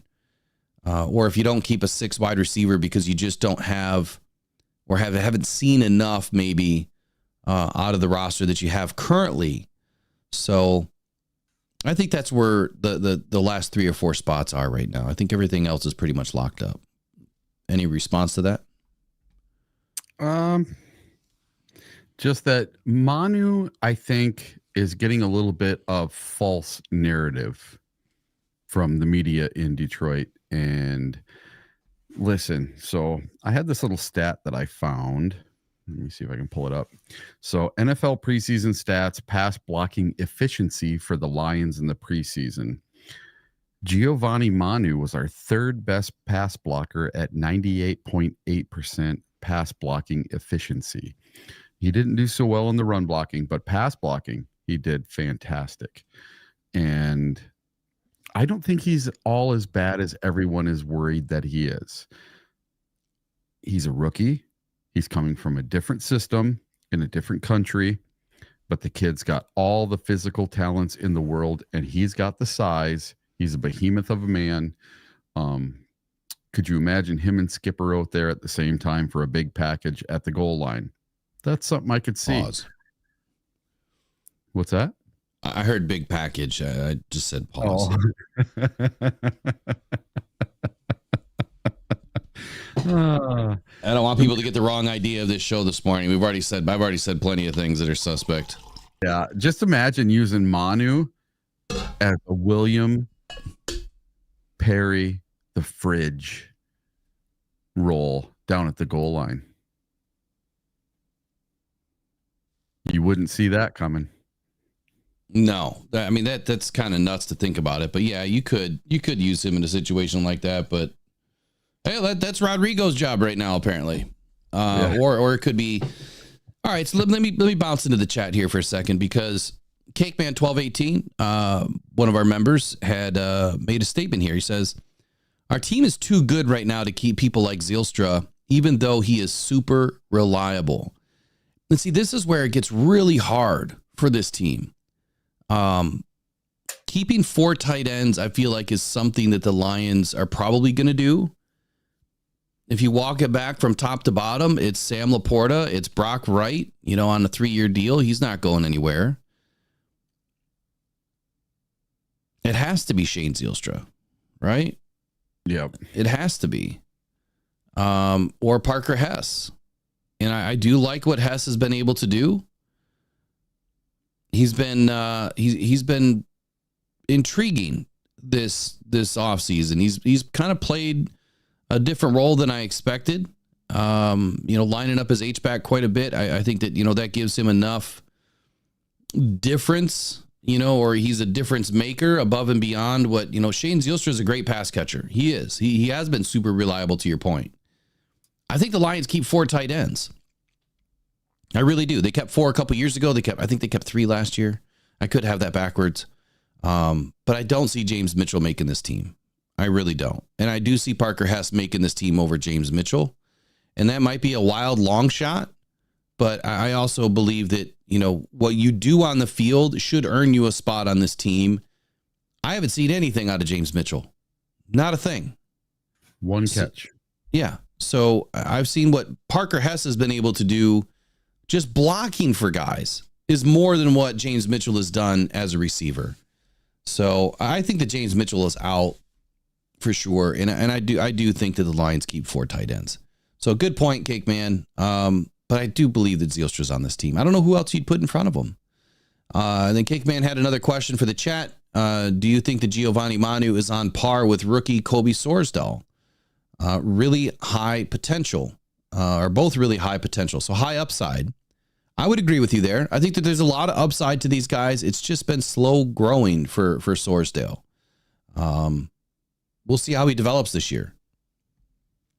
Bo Booth says Brock Wright catches all of his targets. Brock Wright has also been a guy that, I wasn't keen on paying the dude, like if it were me, I wouldn't have paid the dude that kind of money. But at the same time, the more you think about it later, past the reaction phase, he has been super reliable too. And he does way more in the blocking game than expected.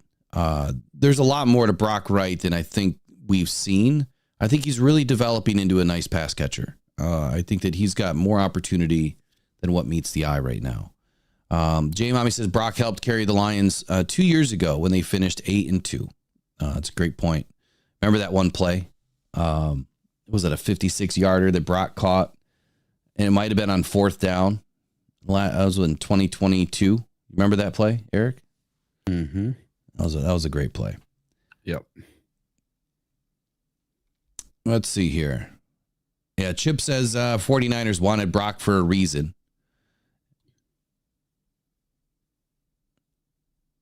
Fourth and inches against the Jets. That was the play. Yep. Brock had 48 receptions in 3 seasons. Man, Broski Bear knows a lot of our stats. I'm telling you, he's a Lions fan. Closet Lions fan. Hey, he's in the chat today telling everybody to hit that like and subscribe button, so he's cool in my book. There you go. Cake Man 1218 says Brock Wright with the huge touchdown on my birthday. That was against the Jets. Jets has 1 T, by the way, Cake Man. That was a really fun game. Yeah, it was. It was a good game. So to finish out the roster, what do we have left here? We've spoken about the wide receiver 3 position. 5 spots left. I think that it's mostly on the defensive side of the ball here, other than, 2 of those positions are for receivers, which I don't think is any sort of surprise. And then NFC win-loss predictions. Let's see if we can cover that in about 7 minutes. It's going to be tough. It's going to be tough. But let me see if I can pull it back up. Maybe we could do the North or something. Do what? Do the NFC North. Yeah, that's what I had up. Now I can't even find it. Give me 1 second. Too many tabs open today.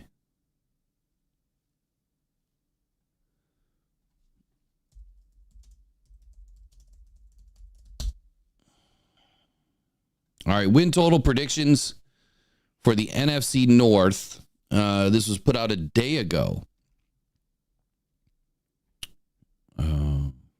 Shouldn't have ads playing.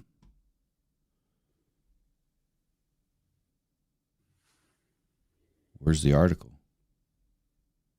Well, that's great. I see the headline. Where's the article?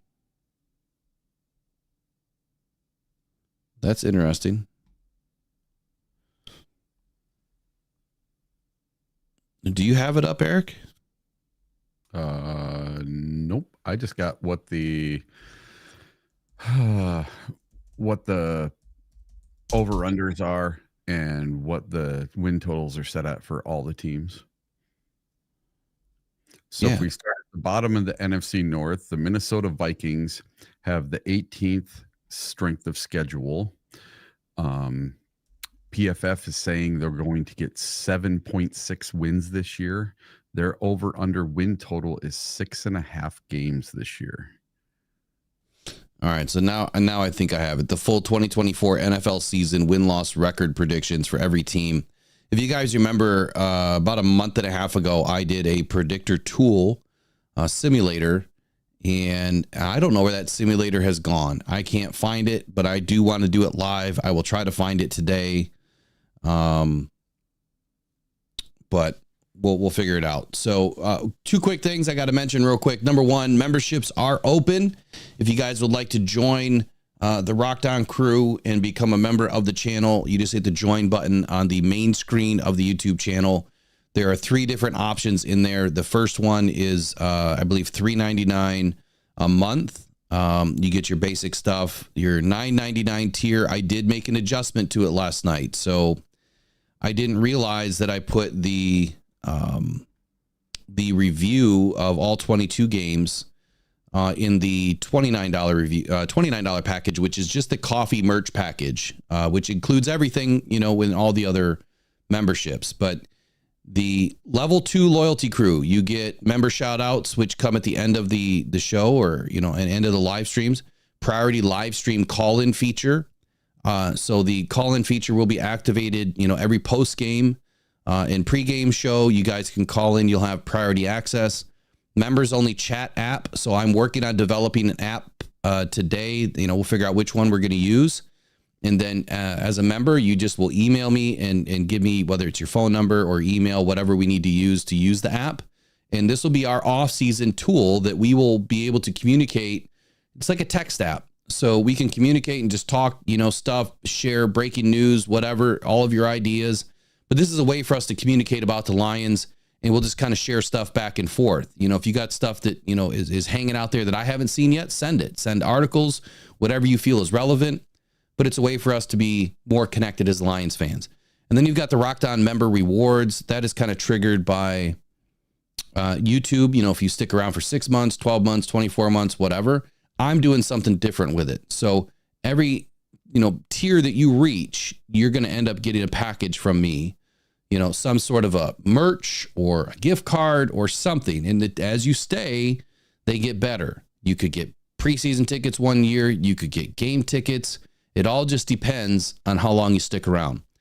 Again, we utilize your funds to go back into the channel. So it's not about me making money. It's about me providing things back to you for your loyalty.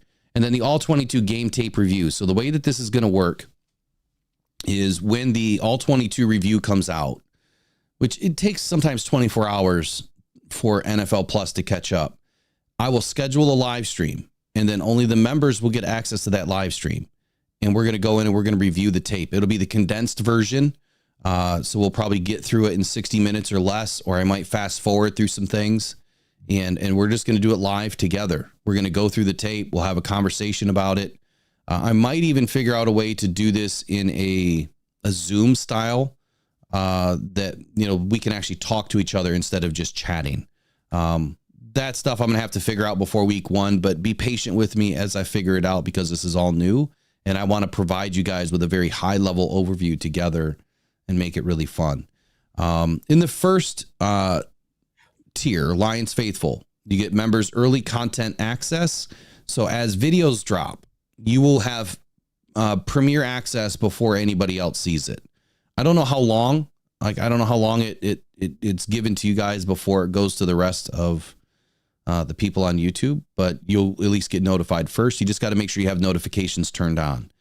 And then you get priority reply to comments. So as you reply to videos and live streams, at least once a day, I will go in and reply to comments. And I'm going to try to do it nightly and just make a set time so that I have a schedule. The elite club level, you get everything from the first 2 levels. And then you also get the coffee club merch box. Now, all of this stuff, especially in level 3, that goes towards the Rocked On Cancer Foundation. So the coffee is part of the Rocked On Cancer Foundation, and that's going to help us build. My goal is $50,000 this year. It'll get matched by a company that is pledged. If I can reach 50K this year, they will match it. That's huge, especially in my first year of launching this. I can't say who the company is. They won't allow it, but they may say who it is when and if it happens. So that's where we are with members and memberships. Eric, do you got to bounce at 10 today? No, I'm good. Ryan's got a good question in the chat, though. Is it all tiers for the all 22 live stream? It's tier 2 and 3. Okay. And all these guys saying I'm drinking the Kool-Aid in the chat. What are you drinking the Kool-Aid on? 100% drinking the Kool-Aid. I even got I put my Kool-Aid hat on. See, Detroit Lions Aid. Well, you couldn't see it. The camera didn't allow us to see it. There we go. There. How about that? Did you have that made? Where did you get that? Yeah, I had it made. Dude, you got to make those. People would buy the hell out of those things. They said that's a guy on Etsy sells them, and they're the nice hats. They're form fitting. They fit perfect. I love this. This is one of my favorite hats. I even got my Lions pins on it. Everything. So Tracy has a good point. You can also gift memberships. So those are great gifts to your Lions fans. Whether it's birthday or Christmas gift or whatever. That's a great idea. I never thought about that. Great job in hitting all the likes today. We'll cover, the predictions here. We'll go a little bit over 10 o'clock. I tell you what, in the chat, they're saying if we hit 50,000 subscribers, I should dye my beard blue. I would dye my beard blue just to go to a Lions game, but my wife won't let me. Well, it washes out. She says it won't. She says no matter how much you wash it, you're still going to have some blue in there. I'm like, so? No, there's some stuff that you can use that washes right out the same day. Yeah, if you guys need some kind of powder or something I can put in my beard to just make it blue for one day and not be permanent, dude, tell me what it is. I want to do it. So Trace, I don't know what the mod chat is. I'm not sure. So text me after the show. Just use the show phone number. If you guys don't have the show phone number, I'm going to put it in the chat right now. That is the show phone. Oh, I didn't put it in the right spot. 313-312-0348. That is the show phone number. Lock it into your phone. So when we go live and we do in pregame, postgame, breakdowns, that is the phone number to call. If you're a member, you'll get priority access. Wait a second. Tracy just gifted a Rocked On Detroit Lions membership. How did you do that? Oh, it's a broski bear. She's trying to make peace. She's gifted it to Broski Bear. That's funny. The olive branch has been, that's awesome. Oh, she just did another one. She gifted another one to Chef Talks Lions. So I don't know what that means. I don't know. So that means they can just click accept and they have a subscription. Oh, that's very cool. Very, very cool. So is there a time limit on that, Trace? Do you pick like a month or? I don't know. That's interesting. Awesome. Yeah. Very interesting. All right. So anyway, Loyalty Crew obviously is where you want to be. That's $9.99 a month. That gets you just about everything. And if you love coffee and you're already buying coffee anyway, I mean, coffee costs $30 a month, I think, for some people. Depends on what you drink, but $30 a month will get you a monthly package of a coffee from the Rocked On Cancer Foundation. Really good coffees, too. This isn't junk stuff. This is really good stuff that I've handpicked and tasted and tested. I consider myself somewhat of a coffee snob, but I pick stuff that's low acid, right? It's healthy for the stomach, as organic can be, premium Colombian beans, or there's some other options too, but you'll get a random, box with coffee, and then there might be some other stuff in there, right? There could be a coffee mug. There could be, a Lions shirt. There could be stickers. It could be magnets, anything. There'll be something in there to go along with your coffee. It's not just coffee, but again, all that goes towards Rocked On Cancer Foundation. And yes, you better believe if we hit 50K this year, I'll be doing a lot more than just dyeing hair blue. We'll be doing a lot more than that. So it'd be amazing. And welcome to all the new members today. So Arizona Cardinals are projected 6.5 wins. Do we want to go through all of them, or do we want to just hit the NFC North today? It's up to you. Let's just do NFC North, and then we'll save some more for tomorrow or whatever. So we'll start with Chicago Bears. They are projected to win 8.5 games. According to Brinson, the projected record is 8-9. Didn't I just say a little bit ago that they were going to win 8 games? Bet the under. Yeah, so I think that's where the Bears are. So the annual hype surrounding the Bears is building to its normal outrageous levels. But to insert Tobias Funke's meme here, maybe this is actually the year when we should be buying in. I don't think so. But Caleb Williams has massive upside as a rookie, and he landed in one of the better landing spots for a young quarterback. That is a fact. They do have some weapons there for him to walk into. Offensive line, yeah, a little suspect. With the Bears adding Keenan Allen via trade and Rome Odunze via the draft to the likes of DJ Moore and Cole Kmet, and then, of course, adding DeAndre Swift in free agency, this gives Caleb Williams a massive amount of weapons to utilize. The offensive line is probably the best Chicago has had in a few years, but that's not saying much, in my opinion. Can Matt Eberflus carry over the late season defensive production from 2023 to 2024? That is yet to be seen. But once the Bears acquired Montez Sweat in a midseason trade, things really seem to take off. If that's the case, this person might be underselling them here on 8-9.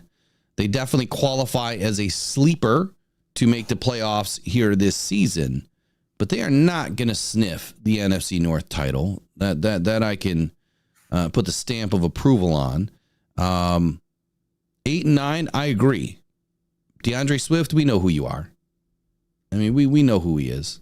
Unless he's changed his mentality, the guy shies away from hits. And you better believe that the Lions are going to be hunting him from day one, from snap one. The minute he enters the game, they're going to be going after Swift, especially knowing that he likes to run away from hits. Rome Odunze is intriguing. DJ Moore, if he can actually show up, he can have a great season. Cole Kmet has been one of the the trickiest tight ends, in my opinion, in the league. Like somehow the guy just gets open. As long as Caleb can hit him, he can have a successful season. But I still feel like all encompassing here, I don't think the Bears are going to be able to pull it all together. They might limp into the playoffs, but at 8-9, I just don't see it happening. Definitely not over the Packers. Go ahead, Eric. If Swift couldn't stay healthy with our offensive line and Philadelphia's offensive line, what is he going to do in Chicago, behind Chicago's offensive line? Their offensive line is horrible. Swift is going to be running for his life. He's going to get injured within the first 3 weeks, and he'll be out for 6 to 8 weeks.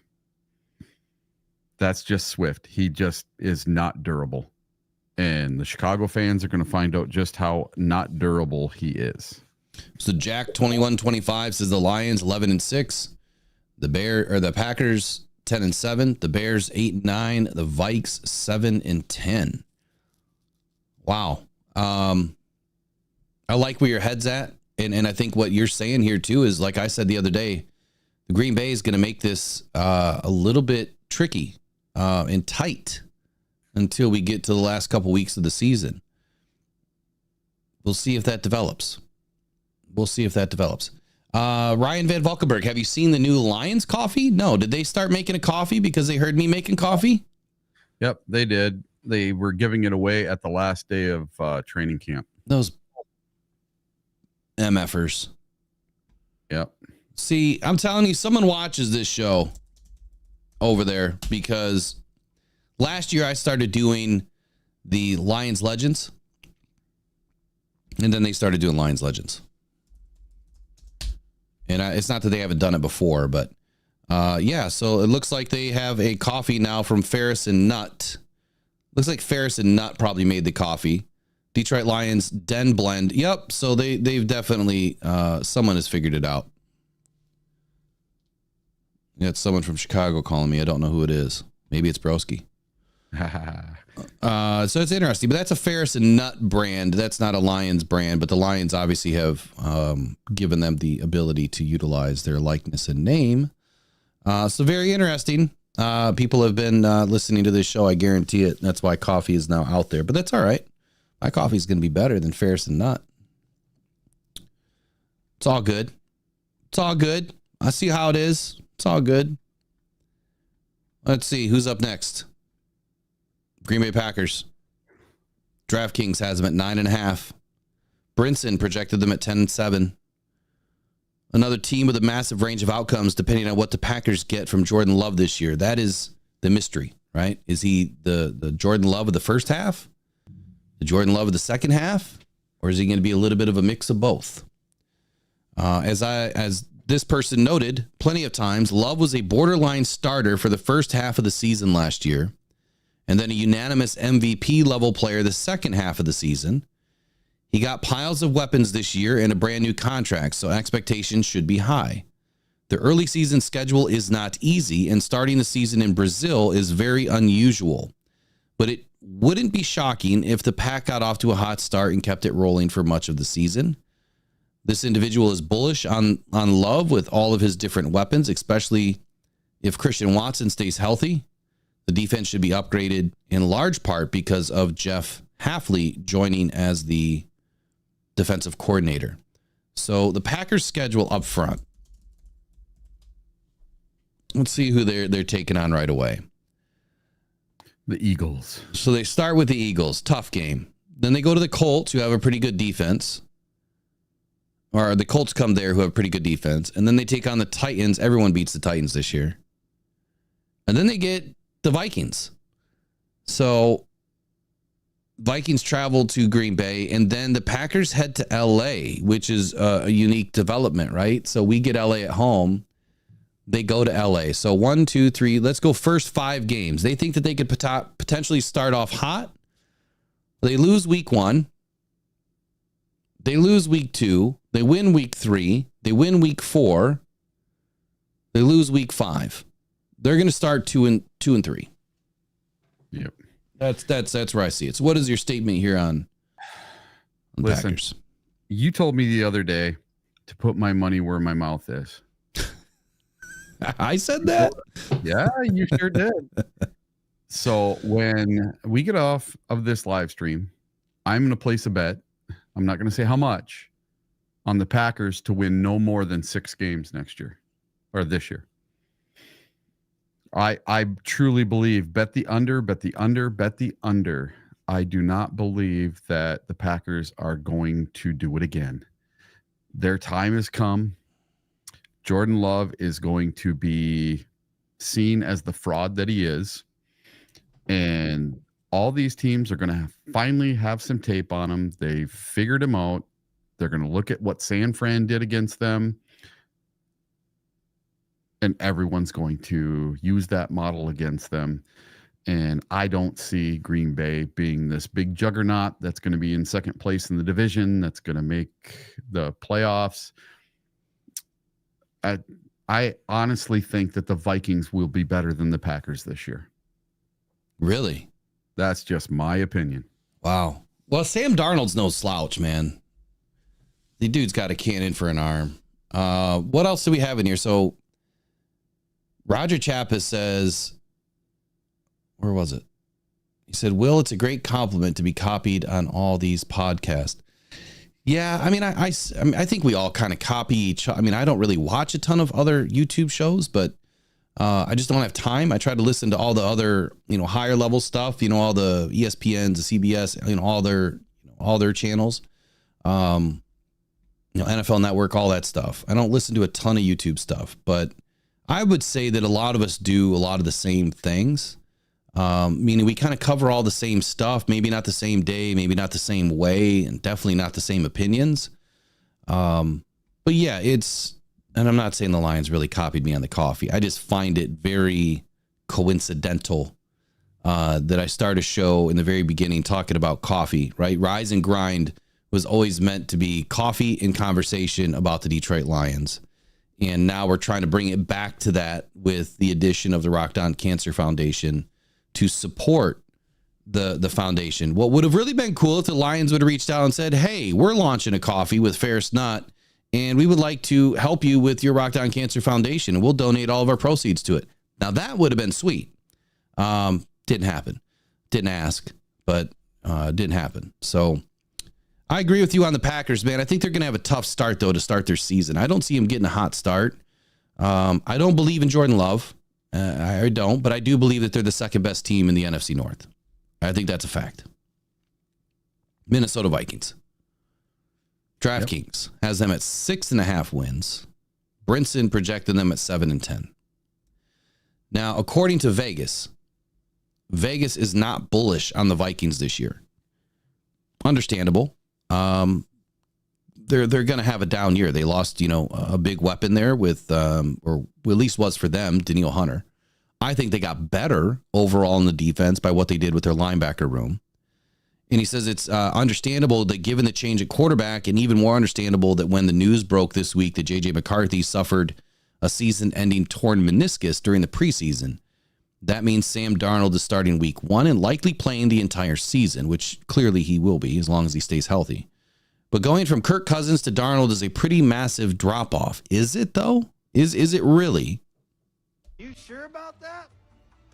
You sure about that? You sure about that? I wouldn't be so sure about that, whoever wrote this, because, look, Kirk can win you some games, but he can't get you over the hump.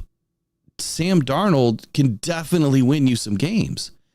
I don't think that he's going to be any different than what Kirk Cousins can do with what the Vikings have been able to do. Matter of fact, I think that Sam Darnold could end up playing very well for the Vikings, especially with the weapons that he has. He's never had this type of an offense to work with. The defense, I think, is what the Vikings are going to have to predicate this season on. And going, like this said, going from Kirk to Darnold is a massive drop-off. I just don't see it. I think it's a lateral move right now. Kirk Cousins was never very mobile. I mean, he could move, but he was never very mobile. McCarthy did look good, for a hot second there in the preseason, but it's preseason. And until you see something in the regular season, you can't. We know what Darnold is in the regular season. We don't know what J.J. McCarthy would have been. But like I said before, Darnold didn't have Justin Jefferson to throw to, and now he does. And there's still a lot on this offense with Jordan Addison. Still has a suspension that is lurking from what we understand. TJ Hawkinson, another great threat on the outside, as a tight end. He can make plays. He did it for Detroit. He's done it in Minnesota. He can make plays. I think he was the third or second tight end last year. And then they have a new running back, right? They got Aaron Jones. Aaron Jones and Ty Chandler, which is not a bad compliment in the backfield. So I just don't feel like the Vikings are that bad off, but they have had a pretty rough offseason. Like really rough. Probably the roughest offseason I've ever seen from a team. With everything that has gone on, losing a player and then all of the different, suspensions and injuries. It's been a rough year. I think the Vikings are going to be battling their ghosts throughout the year, and it's going to be tough for them. So I have them as the fourth best team in the NFC North. That's my take. Flip-flop them with the Packers. Odds are, listen, the Packers have been good for so damn long. Odds are in the favor of them being in last place for 1 year. It's going to happen. And this is the year the Packers finish in fourth place. Interesting. That's my bold prediction for this year. Is there any notable celebrities that are married to, dating a Viking this year? I don't know. Well, then I would say that they're going to be in the bottom of the basement. Did you see what happened to the Chicago Bears? No, but unless there's someone like Taylor Swift dating a Viking, I don't see them being propped up. Yeah, but the funny thing about this Bears girl, so the one, I think he was a linebacker or whatever, he went from the Packers over to the Bears, and he's dating Bowles, the girl from the Olympics, right? Well, she went to a preseason game the other day, and she wore a Packers jacket to a Bears game. Oh, geez. Yeah. And the fans are just ripping her apart. Hey, Jack 2125, I'm not really following what you're saying here, but he says, hey, how about a system of wins listed and we fans donate to the number we think the teams will make, and then use this money towards Rocked On Cancer donation, but have a winner at the season's end? You're going to have to email me that. Mailbag at rockedon.com. Email me your thoughts on this. It sounds like an interesting idea, but I know you got limited words to use in the chat. So email me your thought on this. That sounds interesting. We could do something. I just need someone smarter than me to figure out a system to do. Like fantasy football, I've got to get that rolling quickly. Like we got to start picking like by Monday, Tuesday. All right. So last up, of course, we got Detroit. And I saved them for last because clearly they are the best team in the NFC North. Not just because they won the NFC North title for the first time ever. And the first time winning the division since it was the Central. But they are clearly the most loaded team from multiple facets, of the game. I think first and foremost with your Detroit Lions, the most important fact is you are entering a season with the same head coach, the same GM, the same offensive coordinator, the same defensive coordinator, and about 95% of the same personnel underneath them. We've lost a few guys in the front office, right? Some people in the scouting department, but we really haven't lost any good or great, player developmental personnel and assistant coaches and head position coaches, if you will, like a Mark Brunell or a Hank Fraley, and Calvin Shepard. This is the most well put together team from top to bottom. And that's ownership to the equipment guy. I mean, everything has been very consistent for the Detroit Lions over the last few years. And now you're entering a season where they not only got better in the backfield or in the DB room.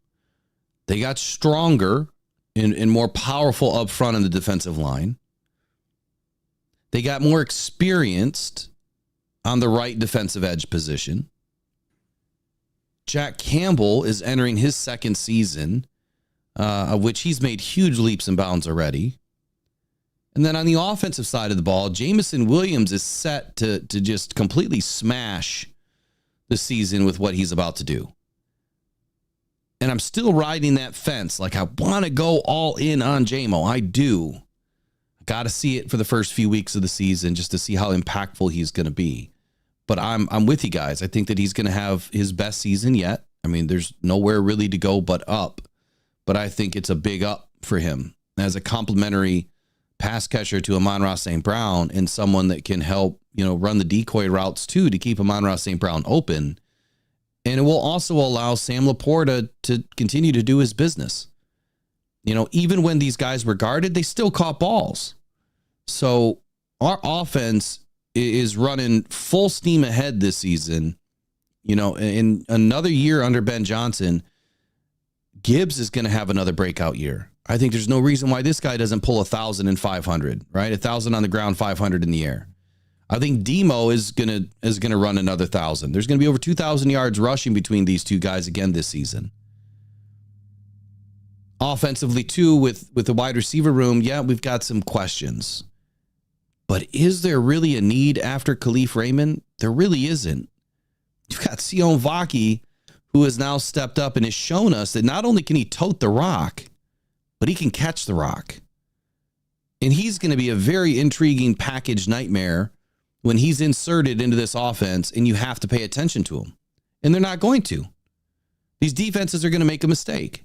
They're not going to pay attention to Sione Vaki because you already have to worry about Amon-Ra St. Brown and Jameson Williams and Jahmyr Gibbs. And now you've got Sione Vaki hopefully out there in the slot running a route. Good night. See you in the end zone. It's going to be very fun watching this team this year. We have to stay healthy.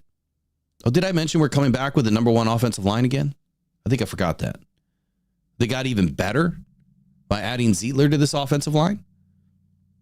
So incredible transformation in a few seasons. And continuing that same thought process with this offseason and free agency, that Brad Holmes was not going to lose sight on the bigger picture, which was continue building, getting stronger at each position, not go out and spend a boatload of money on guys that, yeah, they were great last year, but we don't want to break the bank. We want to pay our own guys. We want to build and grow from within. We want to follow the same process that we've been following that has got us this far. Now we just need to take it one step further. Win the NFC Championship game. Get into the big show. And then put it all on the line. So I don't think that Brad Holmes makes a big move this year until the trade deadline. I think that, yeah, we'll probably bring in some guys after cut week. But I do see that this is a year where Brad Holmes finally pulls the trigger on adding a piece to this team. Hopefully it's not because of injury.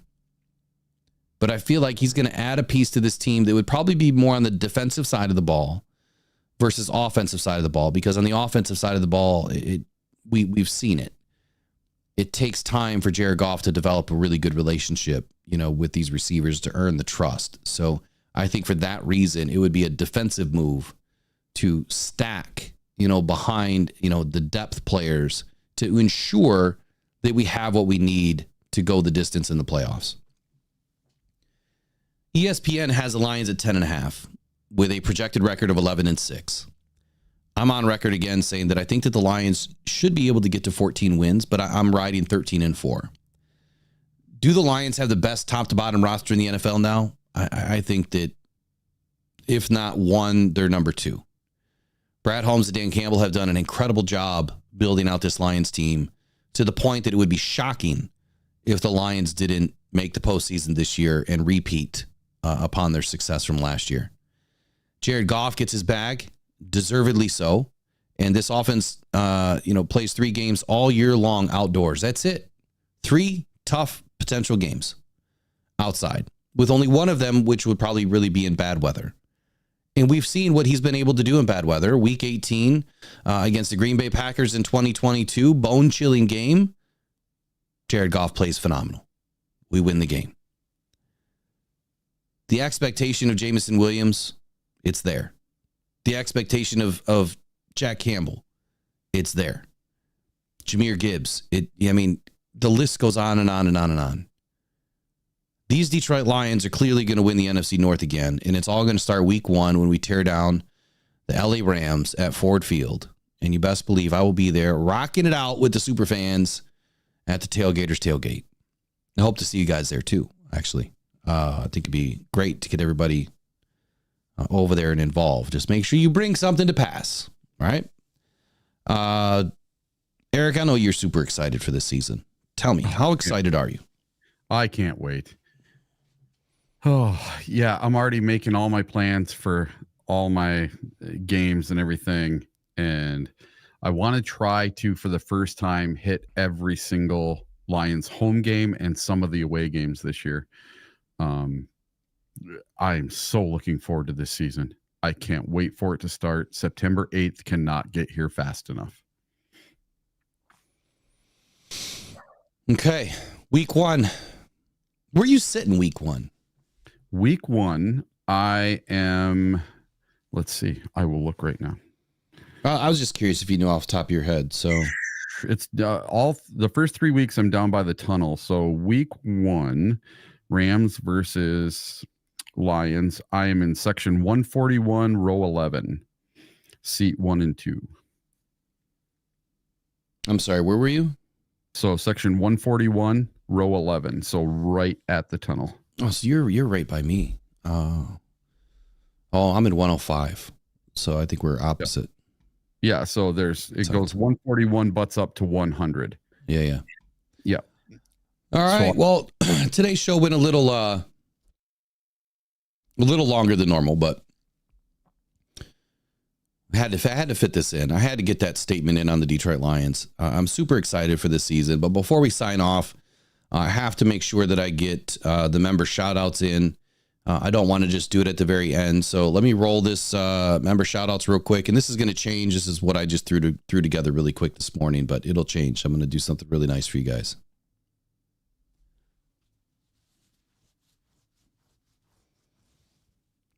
Clearly, I've got to add some more because we had some more members join today. Thankfully, thanks to Tracy for gifting 2 subscriptions to our membership to Broski Bear and then Chef Talks Lions.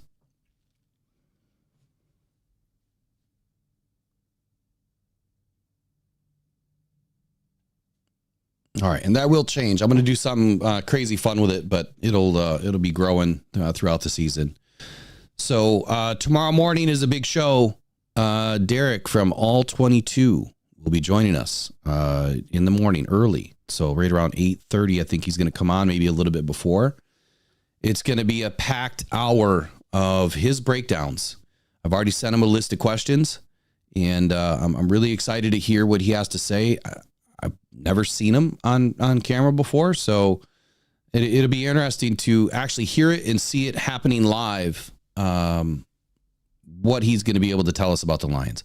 You guys know that he does great content, and his breakdowns have always been spot on. He doesn't go too far left or too far right? I mean, he is right in the zone and telling you everything that is on tape. It's there. You know, when you look at the eye test for your Detroit Lions, there's nothing better than the tape. When you read headlines and read articles or watch content creators, you get a lot of opinions. I share a ton of opinions. But this content tomorrow morning, I think, is going to set itself apart from the rest, where you're going to see just how good these Detroit Lions are for 2024. I'm expecting. He may have some things that he doesn't like. I don't know. But we'll see tomorrow. So make sure you tell a friend, right? Tell them today, hey, there's a big show on tomorrow morning that's breaking down your Detroit Lions. Share the stream with them. Get them in. Get in here early. I'm going to try to start early so we can get a few things out of the way. And then we're going to roll right into it as soon as he gets in. So super excited for tomorrow. And let's have some fun with it. Make sure you guys are super supportive of All 22 and our guests, especially Broski. We're going to tame it tomorrow so that we can have our guests on and not feel like people are attacking them just because you're not a Lions fan. But yeah. Eric, what do you want to finish off with today? So I have to say thank you to everyone in the chat, everyone watching the show today. We got to 94 likes today. We got over 100 yesterday. We're almost doubling our production that we've been getting at 50 likes every day. So that's totally awesome. It keeps the ads off the stream, and it just helps this channel grow. If anybody's from my Facebook watching, please get in the chat. Let me know that you saw my thing on Facebook to come here and like and subscribe to the channel so I know who's actually seeing my posts on Facebook about this channel. The other thing is we are less than 100 away from our next giveaway, and we give away mini helmets like this. So this is going to be the next one that's going to be given away. It's going to look like this. It's last year's helmet. You know, they're one-time helmet. This is going to be signed. I think I've got Penei Sewell or Chris Spielman, one of the two, but it'll be signed, certificate of authenticity. I mean, these things go for like $150 after they're signed, if not more. When I was at the Hall of Fame, you know, some of those are going for $300, $400, $500. If you want a chance at winning this helmet, all you have to do is subscribe to the channel. That's it. And then I do a random pop-up live event. And whoever is in that live event, which also means you need to have notifications turned on, you will be in the running during that show to win the helmet. We do that every 500 subscribers. Among all of the other giveaways that we do, there is no channel out there that is giving away as much stuff. And we don't do it, we're not trying to bribe you to subscribe. We are here to bridge the gap between the fan and the team. And we want you to have a piece of your team on your mantle, your nightstand, wherever you're going to keep it. We want to have a piece of Lions memorabilia in your hand. And thanks and shout out to Pro Sports Zone. Pro Sports Zone has the largest selection of memorabilia that you're going to find in Michigan when it comes to the Detroit Lions, your U of M Wolverines, Detroit Tigers, Michigan State Spartans, or your Detroit Red Wings. All teams are supported wall-to-wall merchandise at Pro Sports Zone in Livonia. Please give them a shout out, whether it's on Twitter or whatever. Tell them you saw the ad here on Rocked On Podcast Network, and go to Pro Sports Zone today, where you're going to find the best merchandise, the lowest prices on all the gear, only the latest merchandise too. He has all the hottest stuff, out for display. 37700 6 Mile Road, Livonia, Michigan. Check them out. They're open 10 a.m. to 8 p.m. Monday through Saturday and 12 to 6 on Sundays. Thank you to Pro Sports Zone. And that's it for today's show. We will see you back bright and early tomorrow with the All-22, breaking down your Detroit Lions defense. Mike P., shout out to you. Just saw you joined in. Appreciate you being a member. And to all the members, appreciate all your patronage and your support for being the best sponsors and supporters of this channel. Eric, have a wonderful day. We'll see you in the morning. Heck yeah. See you tomorrow. All right, y'all. Take care.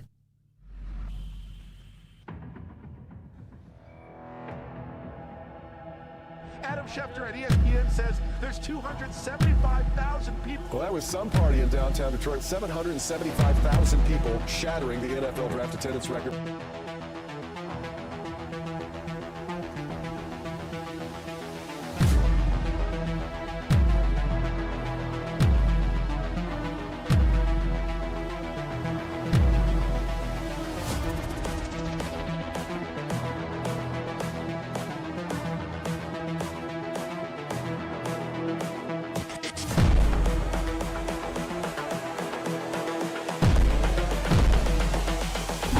This is the future. Oh, great.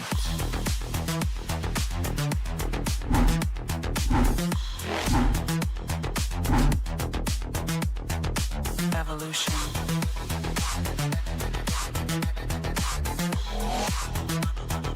This is the future. Oh, great.